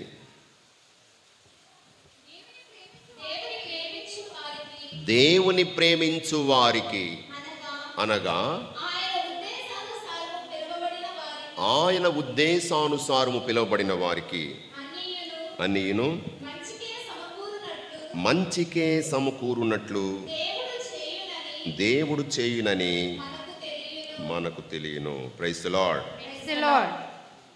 దేవుణ్ణి ప్రేమించే వారికి అన్నీ మంచికే చేస్తాడట. మనకు కష్టంగా, బాధగా, ఇబ్బందిగా కనిపించినా అది మన మంచికే చేస్తున్నాడన్న సంగతి మనం గుర్తించం. అందు గురించి ఏమో నిరాశపడిపోతుంటాం, ఏడుస్తుంటాం. అయ్యో నాకే కష్టాలు, నాకేనా ఈ కష్టాలు, నాకెందుకు ఈ కష్టాలు, వాళ్ళకి రావచ్చు కదా. దేవుడు నన్ను టార్గెట్ చేసేసాడు నన్ను. ఎక్కడికి వెళ్ళినా కష్టమే, బాధ, ఎవరు నాకు సహకరించడం లేదు అని అంటూ ఉంటాం.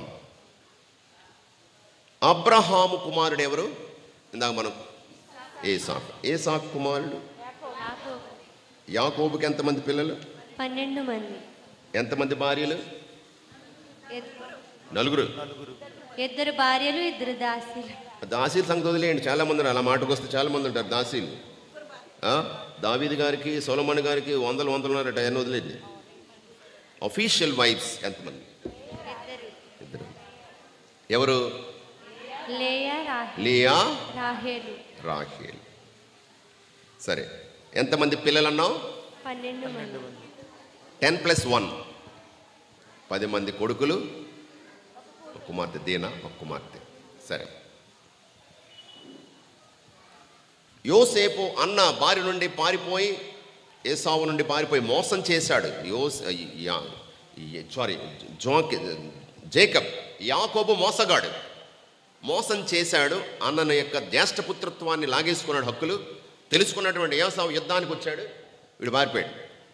లాబాను మామ దగ్గరికి పారిపోయాడు. అక్కడ చూశాడు 2 కూతుర్లు ఉన్నారు. ఆ 2లో చిన్న అమ్మాయి అంటే వల్లమారిన ప్రేమ. ఎవరు? రాహేలు. ఎలాగైనా ఆవిడ పెళ్లి చేసుకోవాలన్నాడు. ఫస్ట్ నైట్ పెళ్ళి అయింది. ఫస్ట్ నైట్ పెద్ద కూతురుతో కాదు, చిన్న కూతురుతో పెళ్ళి అయింది. ఆ ఫస్ట్ నైట్లో పెద్ద కూతురిని పంపించాడు. మహా తెలివైనటువంటి మోసకారి మామ. తెల్లవారిలో చూస్తే ఈవిడ వస్తుంది బయటికి.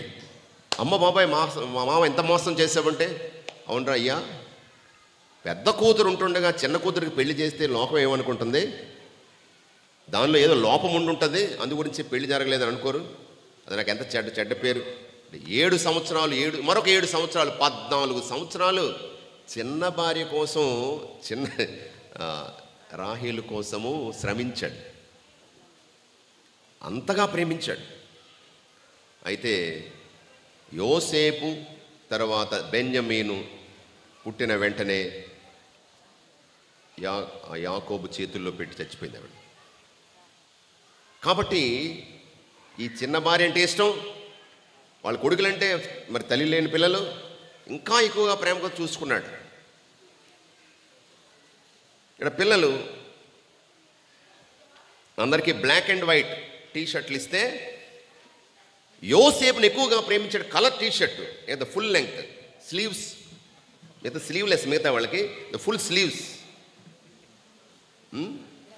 రంగుల నిలువు టంగి ఇచ్చాడు. నేచురల్లీ అందరూ అసూయ పడతారు కదా. అంతెందుకు, మీరు 3 పిల్లలు అనుకోండి, మీకు ఆ తల్లి ఏం చేస్తుంది, లడ్డూలు ఒక్కొక్క లడ్డు ఇస్తుంది. కానీ ఎవరు చూడకుండా ఇంకొక ఎక్స్ట్రా లడ్డు ఇస్తుంది. ఎవరికి? చిన్నపిల్లలకి. ఆ ప్రేమ కొంచెం ఎక్స్ట్రా ప్రేమ ఉంటుంది. కుటుంబంలోనంట first and the last are the most privileged people. మొదటి సంతానం, అమ్మాయి కానీ అబ్బాయి కానీ, మొదటి సంతానము చివరి సంతానము ఎక్కువ ప్రేమ పొందుతారట. ఇప్పుడు ఎంతమంది ఉన్నారు లేండి, ఒకడే ఉన్నాడు, 1 or none. ఒకప్పుడు 80లో నా చిన్నప్పుడు 2వ తరగతి 3వ తరగతి చదువుతున్నప్పుడు అప్పుడు ఎక్కడ త్రికోణం కనిపించేది గోడల మీద, 2 లేక 3 అనేవారు. ఆ తర్వాత హమ్ దో హమారే దో, మనమిద్దరం మనకిద్దరు అన్నారు. ఆ తర్వాత 2 వద్దు 1 ముద్దు అంటాడు. ఆ తర్వాత మనమే 2 మనకెందుకు, అలా అయిపోయింది. 1 or none, ఒకరు లేదా ఎవరు అవసరం లేదని అలా తయారైంది. సరే, మొట్టమొదటి సంతానం ఆ తల్లి తండ్రి యొక్క ప్రేమను అమ్మమ్మలు, నాన్నమ్మలు, తాతయ్యలు, పెదనాన్నలు, చిన్నాన్నలు, బాబాయిలు అందరూ కలిసి ఎంతో ప్రేమతో చూసుకుంటారు మొదటి సంతానానికి. 2వ వాడు 3వ వాడికి ఫస్ట్ బర్త్డే మాత్రం బ్రహ్మాండంగా చేస్తారు. సెకండ్ బర్త్డే చిన్న కేక్ కోసి ఇచ్చేస్తారండి, అంతకేం లేదు. సరే, సో ఫస్ట్ వాడు ఎవడైతే ఉన్నాడో వాడి డ్రెస్సులే రెండో వాడు మూడో వాడు వేసుకుంటాడు. చూడండి మీ ఇంట్లోనూ చూడండి, ఆడపిల్ల అయినా సరే అంతే, కొత్త డ్రెస్సులు ఎవరికి ఉండవు, వాడి వదిలినవి వేసుకోవాలి. కానీ చివరి సంతానానికి ఎక్స్ట్రా ప్రేమ చూపిస్తుంటారు. సరే, ఈ విధంగా సో పిల్లలకు తెలియదు, అయ్యో వాడి తల్లి లేని పిల్లలు అయ్యో అని వాళ్ళకి పిల్లలు అనుకోరు, కానీ అసూయ పడుతుంటారు. మా నాన్న ఎక్స్ట్రా ప్రేమ చూపిస్తున్నాడు వీడి మీద. దాంతో ఆగలేదు, వీడి కలలు కంటూ ఉంటాడు. Is a dreamer. నా పన మధ్యలో నిలబడింది, మీ పనులన్నీ కూడా నమస్కారాలు పెట్టాయి నాకు అంటే ఏంట్రా వీడు మనందరి మీద బాస్ అయిపోతాడు. వీడు మొదలుపెట్టారు. సూర్యచంద్ర నక్షత్రాదులు గ్రహాలు 11 గ్రహాలు సూర్యచంద్రులు నా చుట్టూ తిరుగుతున్నారండి, నేను మధ్యలో ఉన్నాను.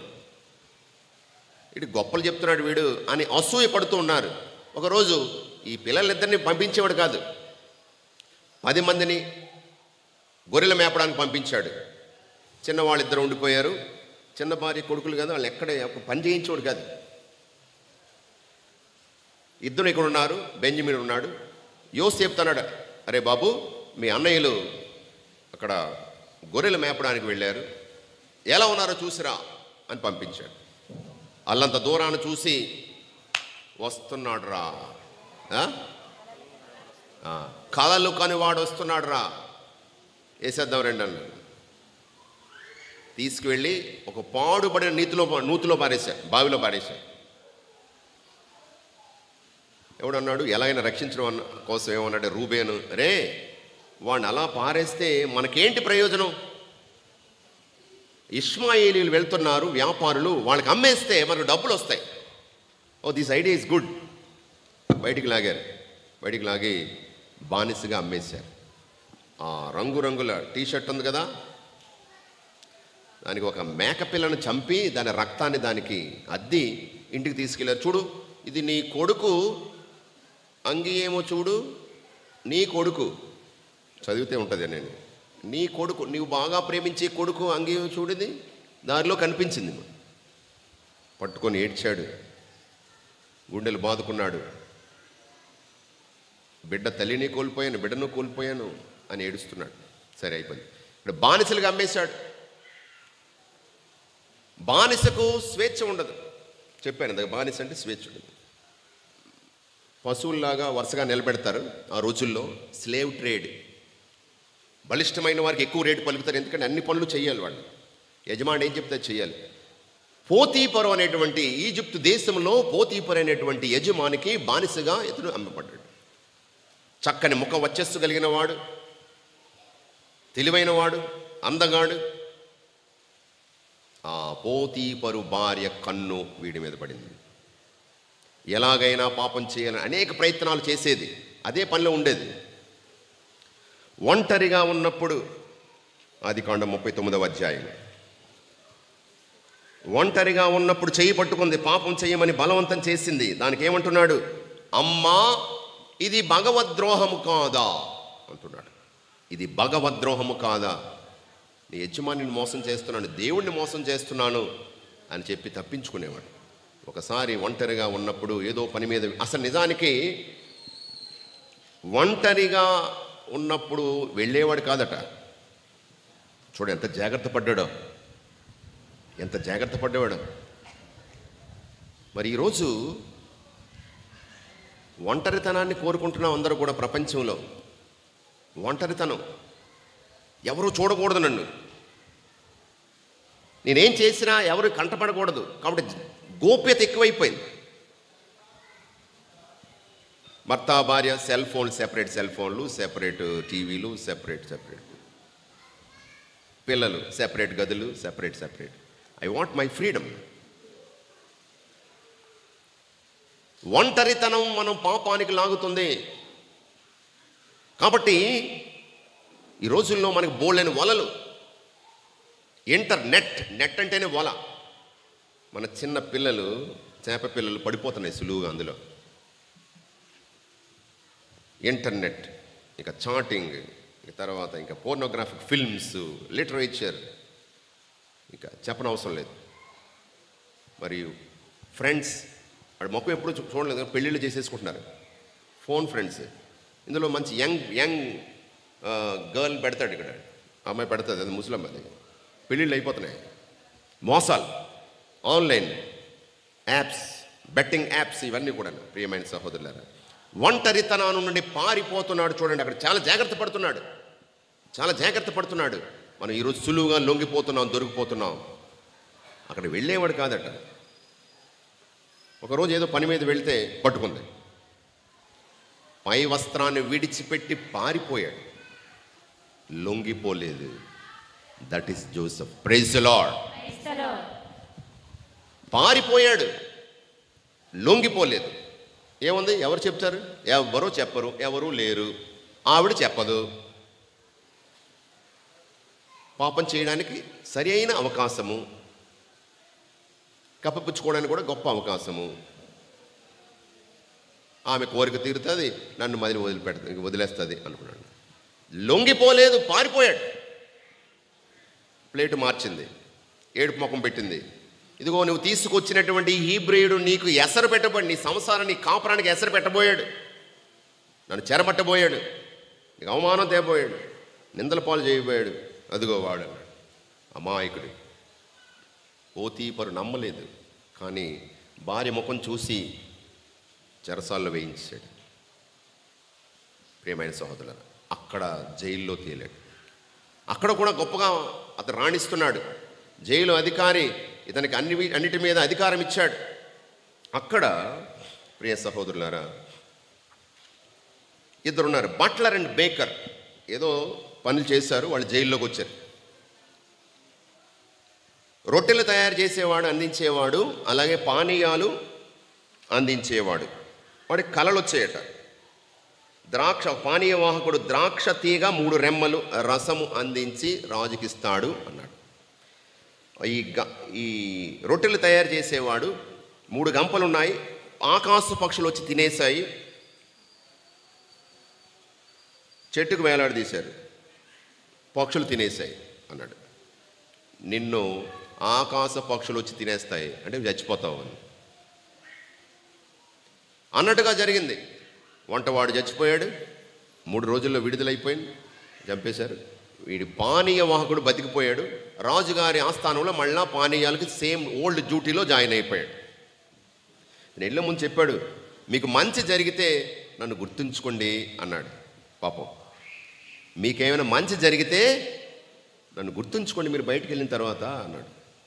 ఓహో అలాగే అన్నాడు, కానీ మర్చిపోయాడు. ఈలోపు రాజుగారి కలలు వచ్చాయి, 2 కలలు. 7 బలిష్టమైన ఆవులు, వెనక వచ్చిన మళ్ళా బక్క చిక్కిన ఆవులు వచ్చి మింగేశాయి. అదొక కళ. 7 పుష్టికరమైన కంకులు పుట్టాయి. ఆ తర్వాత 7 పీల కంకులు వచ్చి వాటిని మింగేశాయి. ఈ కళ్ళకు అర్థం ఏమిటి అని రాజుగారు తలపట్టుకున్నారు. అప్పుడు పానీయ వాహకుడు అన్నాడు, రాజుగారండి, నేను జైల్లో ఉన్నప్పుడు అక్కడ ఒకడు ఉండేవాడండి, హీబ్రేయుడు, మా కళల అర్థం చెప్పాడండి, వాడు చెప్పినట్టుగా జరిగిందండి అన్నాడు. వాడేమైనా మీకు సాయం చేయగలడేమో అంటే రప్పించండి అన్నాడు. వచ్చాడు. యోసేపు కళ్ళలు వినిపించాడు. ఈ కళ్ళకు అర్థం ఏమిటి అని అడిగితే 7 పుష్టికరమైన ఆవులు, 7 పుష్టికరమైన కంకులు సమృద్ధికి చిహ్నం. పంటలు బాగా పండుతాయి 7 సంవత్సరాలు. ఆ తర్వాత వచ్చేటువంటి 7 సంవత్సరాలు కరువు. కాబట్టి పంటలు పండినప్పుడే గిడ్డంగుల్లో మీరు నింపుకోవాలి, రాబోయేటువంటి కరువుని ఎదుర్కోవడానికి. ప్రాణాలు నిలబడాలంటే పుష్కలంగా పండినప్పుడు, సమృద్ధిగా ఉన్నప్పుడు వాటిని నింపుకోవాలి, వృధా చేయకూడదన్నాడు. దానికి ఎవరినైనా అధికారిని పెట్టండి, అప్పుడు అన్నీ జరుగుతాయంటే, ఎవరో ఎందుకు, నీవే ఆ అధికారి అని చెప్పి రాజు తర్వాత రాజంతటి వాణ్ణి ఈజిప్టు దేశానికి గవర్నర్గా నియమించాడు. సింహాసనం మీద యోసేపు కూర్చున్నాడు. కరువు వచ్చింది. 7 సంవత్సరాలు కష్టపడ్డాడు, అన్ని సంపాదించి జాగ్రత్త పెట్టుకున్నాడు. తర్వాత కరువు వచ్చింది. చుట్టుపక్కల దేశాల్లో కూడా కరువు వచ్చింది. యాకోబు సంతానమైనటువంటి వారికి కూడా కరువు వచ్చింది. యాకోబు చెప్పాడు, వెళ్ళండిరా, అక్కడ ఈజిప్తులో అక్కడ తిండి గింజలు ఉన్నాయట, మీరు వెళ్ళండి తీసుకురండి, అయితే మన ప్రాణాలు కాపాడుకోవాలంటే అది ఒకటే మార్గము, లేదా చచ్చిపోతా ఉన్నాడు. వెళ్ళారు. వెళ్ళినప్పుడు చూశారు సింహాసనం మీద కూర్చున్నది ఎవరు ఎవరు ఎవరు యోసేపు అని వాళ్ళు గుర్తించలేదు, కానీ యోసేపు గుర్తించాడు, వీళ్ళందరూ నా అన్నయ్యలే అని. వాళ్ళు పోల్చుకోలేకపోయారు, ఎందుకంటే వాళ్ళు ఊహించలేదు. గోతులో పడినవాడు బానిసలుగా అమ్మేశాడు కదా, వాడు ఇక్కడెలా తేలుతాడు? వాళ్ళు పొరపాటును కూడా వాళ్ళు ఊహించలేకపోయారు. అదిగో యోసేపు మాత్రం కనిపెట్టేశాడు, వీళ్ళందరూ అన్నయ్యలే అని.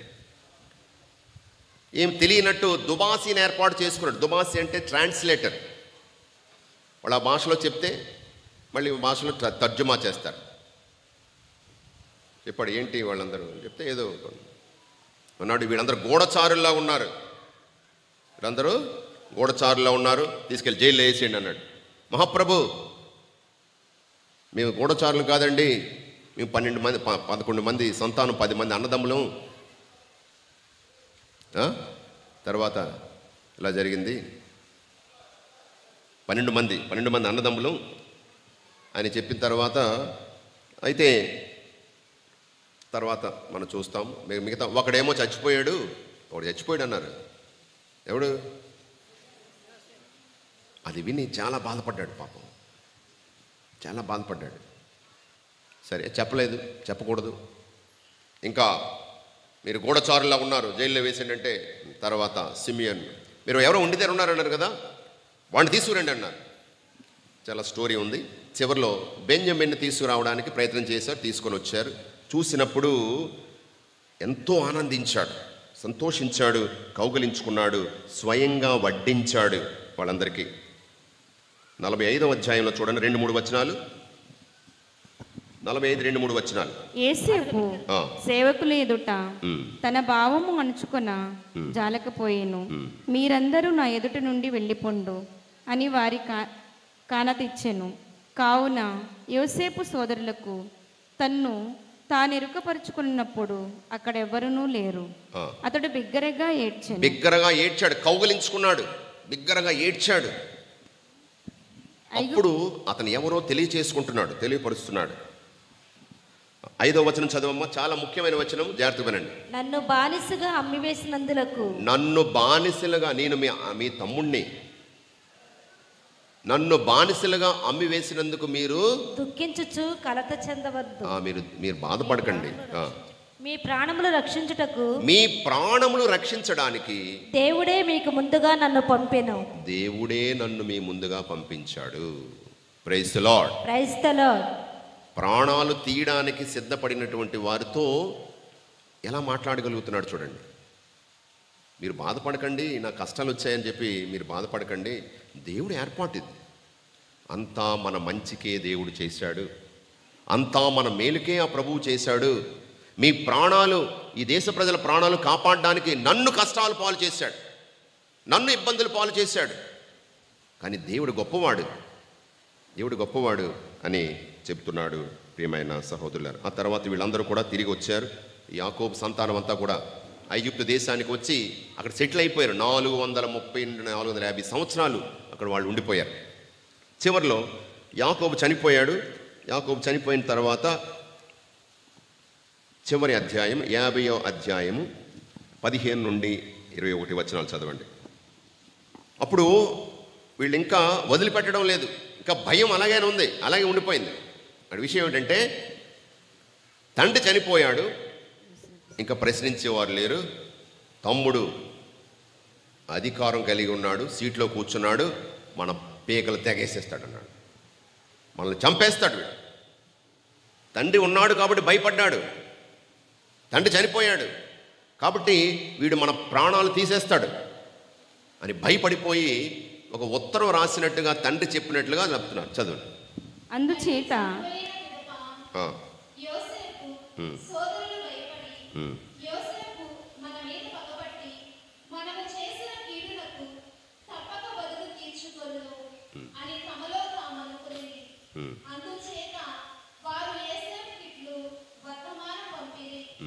మరణింపక ముందు మీ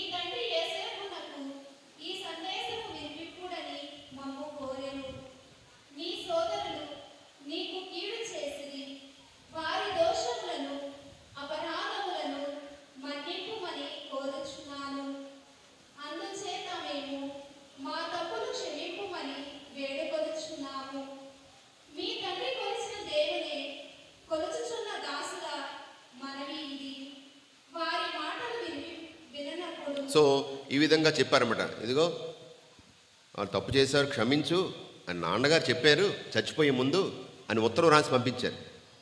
అది విని చదువు. ఏడ్చాడట పాపం. అయ్యో, ఇంత చేసినా మీరు నన్ను నమ్మడం లేదే, ఇంకేం చేయగలరా నేను?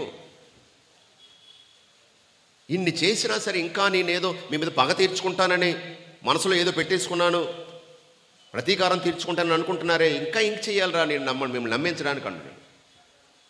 ప్రియమైన సహోదరులారా, కన్నీరు కార్చాడు, ఇంకా నన్ను నమ్మడం లేదండి. ఇన్ని కష్టాలు పాలు చేశాడు దేవుడు, ఆయన ఏనాడైనా ఒక మాట పల్లెత్తి మాట అనలేదు, ఎవరిని నిందించలేదు. చూడండి, మొత్తం చూడండి. అమాయకుడైనటువంటి వాడు తన పవిత్రతను నిలబెట్టుకున్నాడు. అవకాశాలు వచ్చాయి, పాపం చేయడానికి ఆ పోతీపరు భార్య ఒక వల వేసింది, చిక్కుపోలేదు, అవమానాలు పాలయ్యాడు, జైలు పాలయ్యాడు. ముందు గోతు పాలు చేశారు అన్నదమ్ములు, సొంత అన్నదమ్ములు అసూయతో తమ్ముణ్ణి చంపేశారు. రక్తం పంచుకొని పుట్టినటువంటి ఆ యొక్క తమ్ముణ్ణి చంపాలని ప్రయత్నం చేశారు, నూతులో పడేశారు, బానిసగా అమ్మేశారు. ఎంత కన్నీరు కార్చాడో ఆ అన్నదమ్ముల్ని విడిచిపెట్టి వెళ్తున్నప్పుడు, ఎంత వాళ్ళని చూసి ఎంత కన్నీరు కార్చుంటాడో ఆ చిన్నవాడు. ఎవరికీ దయలేదా? ఆ చిన్న గుండె ఎంత తల్లడిల్లిపోయిందో. తల్లి లేదు, అన్నదమ్ములు కూడా అమ్మేశారు. ఏదిగో దైవభక్తితో నా పనేది నేను చేసుకుంటున్నప్పుడు అదిగో నిందపడింది, జైల్లో వేశాడు. ఇన్ని అవమానాలు పాలై, ఇన్ని కష్టాలు పాలై, ఇన్ని నిందలు పాలై, ఒంటరితనం అనుభవించి ఎన్ని రాత్రులు కన్నీరు కార్చాడో ఆ బిడ్డ. ఏనాడు ఒక్క మాట కూడా దేవుని మీద కానీ ఇతరుల మీద కానీ మీ వల్ల ఎలాగ జరిగిందని చెప్పలేదు. అధికారం ఉంది, అధికారం లేనప్పుడు చూడండి, ఎవరైనా యుద్ధానికి వచ్చారు, మన పోటీకి వచ్చారని, గొడవకు వచ్చారనుకో, వాడు మన చెద్దకొడేశాడు అనుకోండి, తిరిగి కొట్టలేక క్షమించాను పో, బతికిపో, వదిలేశాను అని అంటే అర్థం ఉందా? అధికారం ఉండి, శక్తి ఉండి, పదవిలో ఉంటూ ఆ సింహాసనం మీద కూర్చొని ఏం కావాలంటే చేయగలిగి కూడా వాళ్ళని విడిచిపెట్టేశాడు. That is the greatness of Joseph. ప్రతీకారం తీర్చుకునే ప్రయత్నం చేయలేదు. ప్రియమైన సహోదరులారా, ఏమన్నాడు? అంతా మన మంచికే చేశాడు దేవుడు, నన్ను ఉపయోగించుకున్నాడు మిమ్మల్ని రక్షించడం కోసము, మీ ప్రాణభిక్ష కోసం, మీ ప్రాణాలు రక్షించడం కోసం నన్ను కష్టాలు పాలు చేశాడు అన్నాడు. కానీ ఏనాడు ఫిర్యాదులు చెయ్యలేదు, అసూయకు గురైపోలేదు. అతడు బానిస అయిపోయాడు కానీ, విక్టిమ్ అయిపోయాడు కానీ ఎవరి మీద ఇటువంటి క్షమించాడు. ప్రియమైన సహోదరులారా, చంపాలనుకున్న వారిని క్షమించి కాపాడాడు, ఫిర్యాదులు చేయలేదు, నిలకడ ఓర్పుతో ఉన్నాడు, దేవుణ్ణి విడిచిపెట్టలేదు. కష్టం వచ్చినప్పుడు ఇంక దేవుడు లేదు, భక్తి లేదు, భయం లేదు, ఎందుకు నాకు ఇన్ని కష్టాలు, క్రైస్తవుని అయినందుకు నాకు ఈ కష్టాలు, ఇంక భక్తి లేదు, పూజ లేదు, మాకు ఏం అవసరం లేదు, బాయ్, గుడ్ బాయ్. కష్టాల్లో కూడా కనిపెట్టుకొని కూర్చున్నాడు దేవుని కోసం, దేవుని సహాయం కోసం. ప్రియమైన సహోదరులారా, నూతులో ఉన్నవాణ్ణి గద్దె మీదకి ఎక్కించాడు దేవుడు. Praise the lord. మరి ఈరోజు ఇద్దరు జీవితాలు మనం చూసాం. ఈరోజు దావీదు, యోసేపు. ఒకరు సైతానికి శిరస్సు వంచితే ఒకరు దైవానికి శిరస్సు వంచాడు. మరి నేను ఎవరికి శిరస్సు వంచుతున్నాను? నా బలహీన క్షణాల్లో, నా పాపపు క్షణాల్లో నేను ఎవరికి శిరస్సు వంచుతున్నాను? ఎవరికి నేను దాసోహం అయిపోతున్నాను? ఎవరికి నేను బానిసనైపోతున్నాను? ప్రశ్నించుకోమంటున్నాడు ప్రభు. ఇదిగో ప్రభు మనల్ని క్షమించడానికి సిద్ధంగా ఉన్నాడు.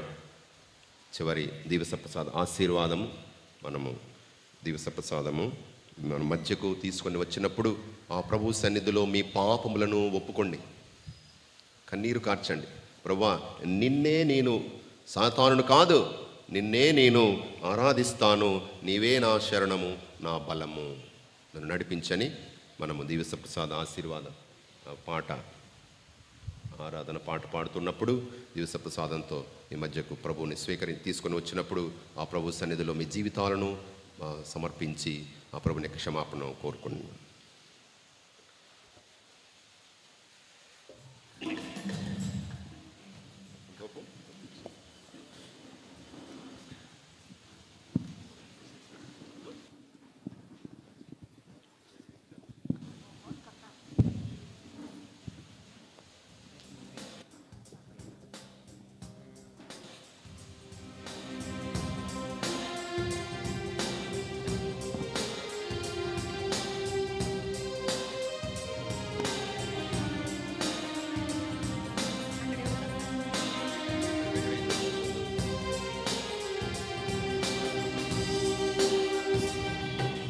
శిరమును వంచుడి వినయముతోడ నీ మహాయాద్భుత వరవాణిని.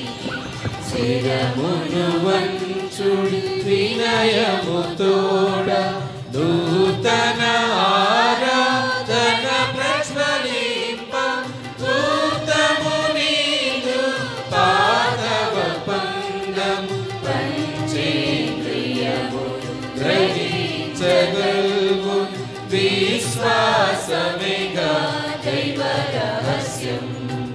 శిరమును వంచుడి వినయముతోడ పరమ పితామా పాలక జయము జయము రక్షక యేసువు నాదు పరమ పవిత్ర స్పిరితు సాంతు యుగ యుగములకు స్తుతి కలుగుదం.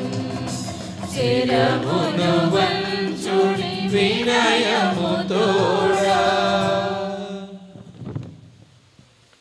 పరలోకము నుండి మీ ప్రజలకు దివ్యాహారము నిచ్చితీరి.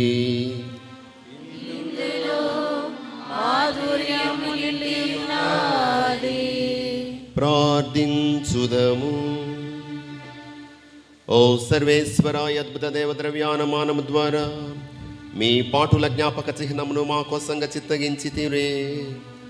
మీ దివ్య శరీర రక్తముల పరమ రహస్యములను మేము భక్తి శ్రద్ధలతో పూజింపను. మీ రక్షణ ఫలితములను మేము నిరంతరము చవి చూడను. యుగ యుగములు జీవించుచు పాలన చేయలను వారా మాకు అనుగ్రహించండి.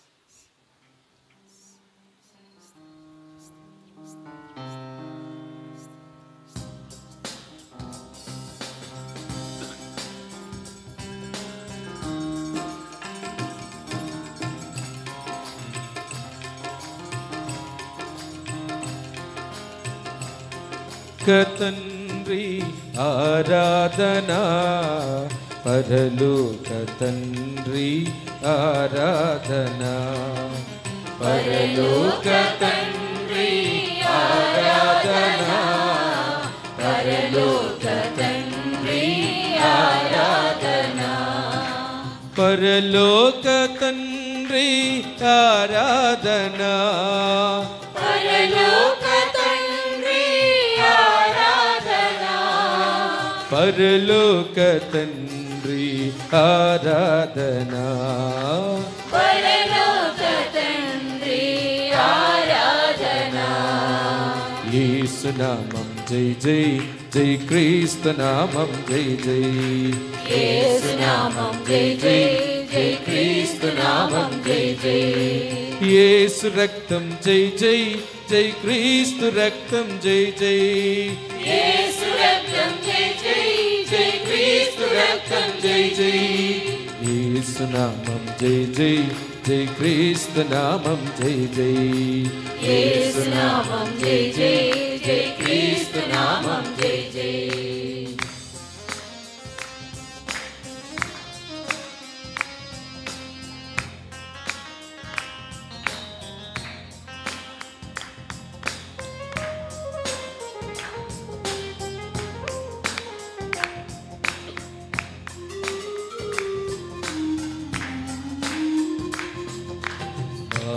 యేసు రాజా ఆరాధనా, మా యేసు రాజా ఆరాధనా.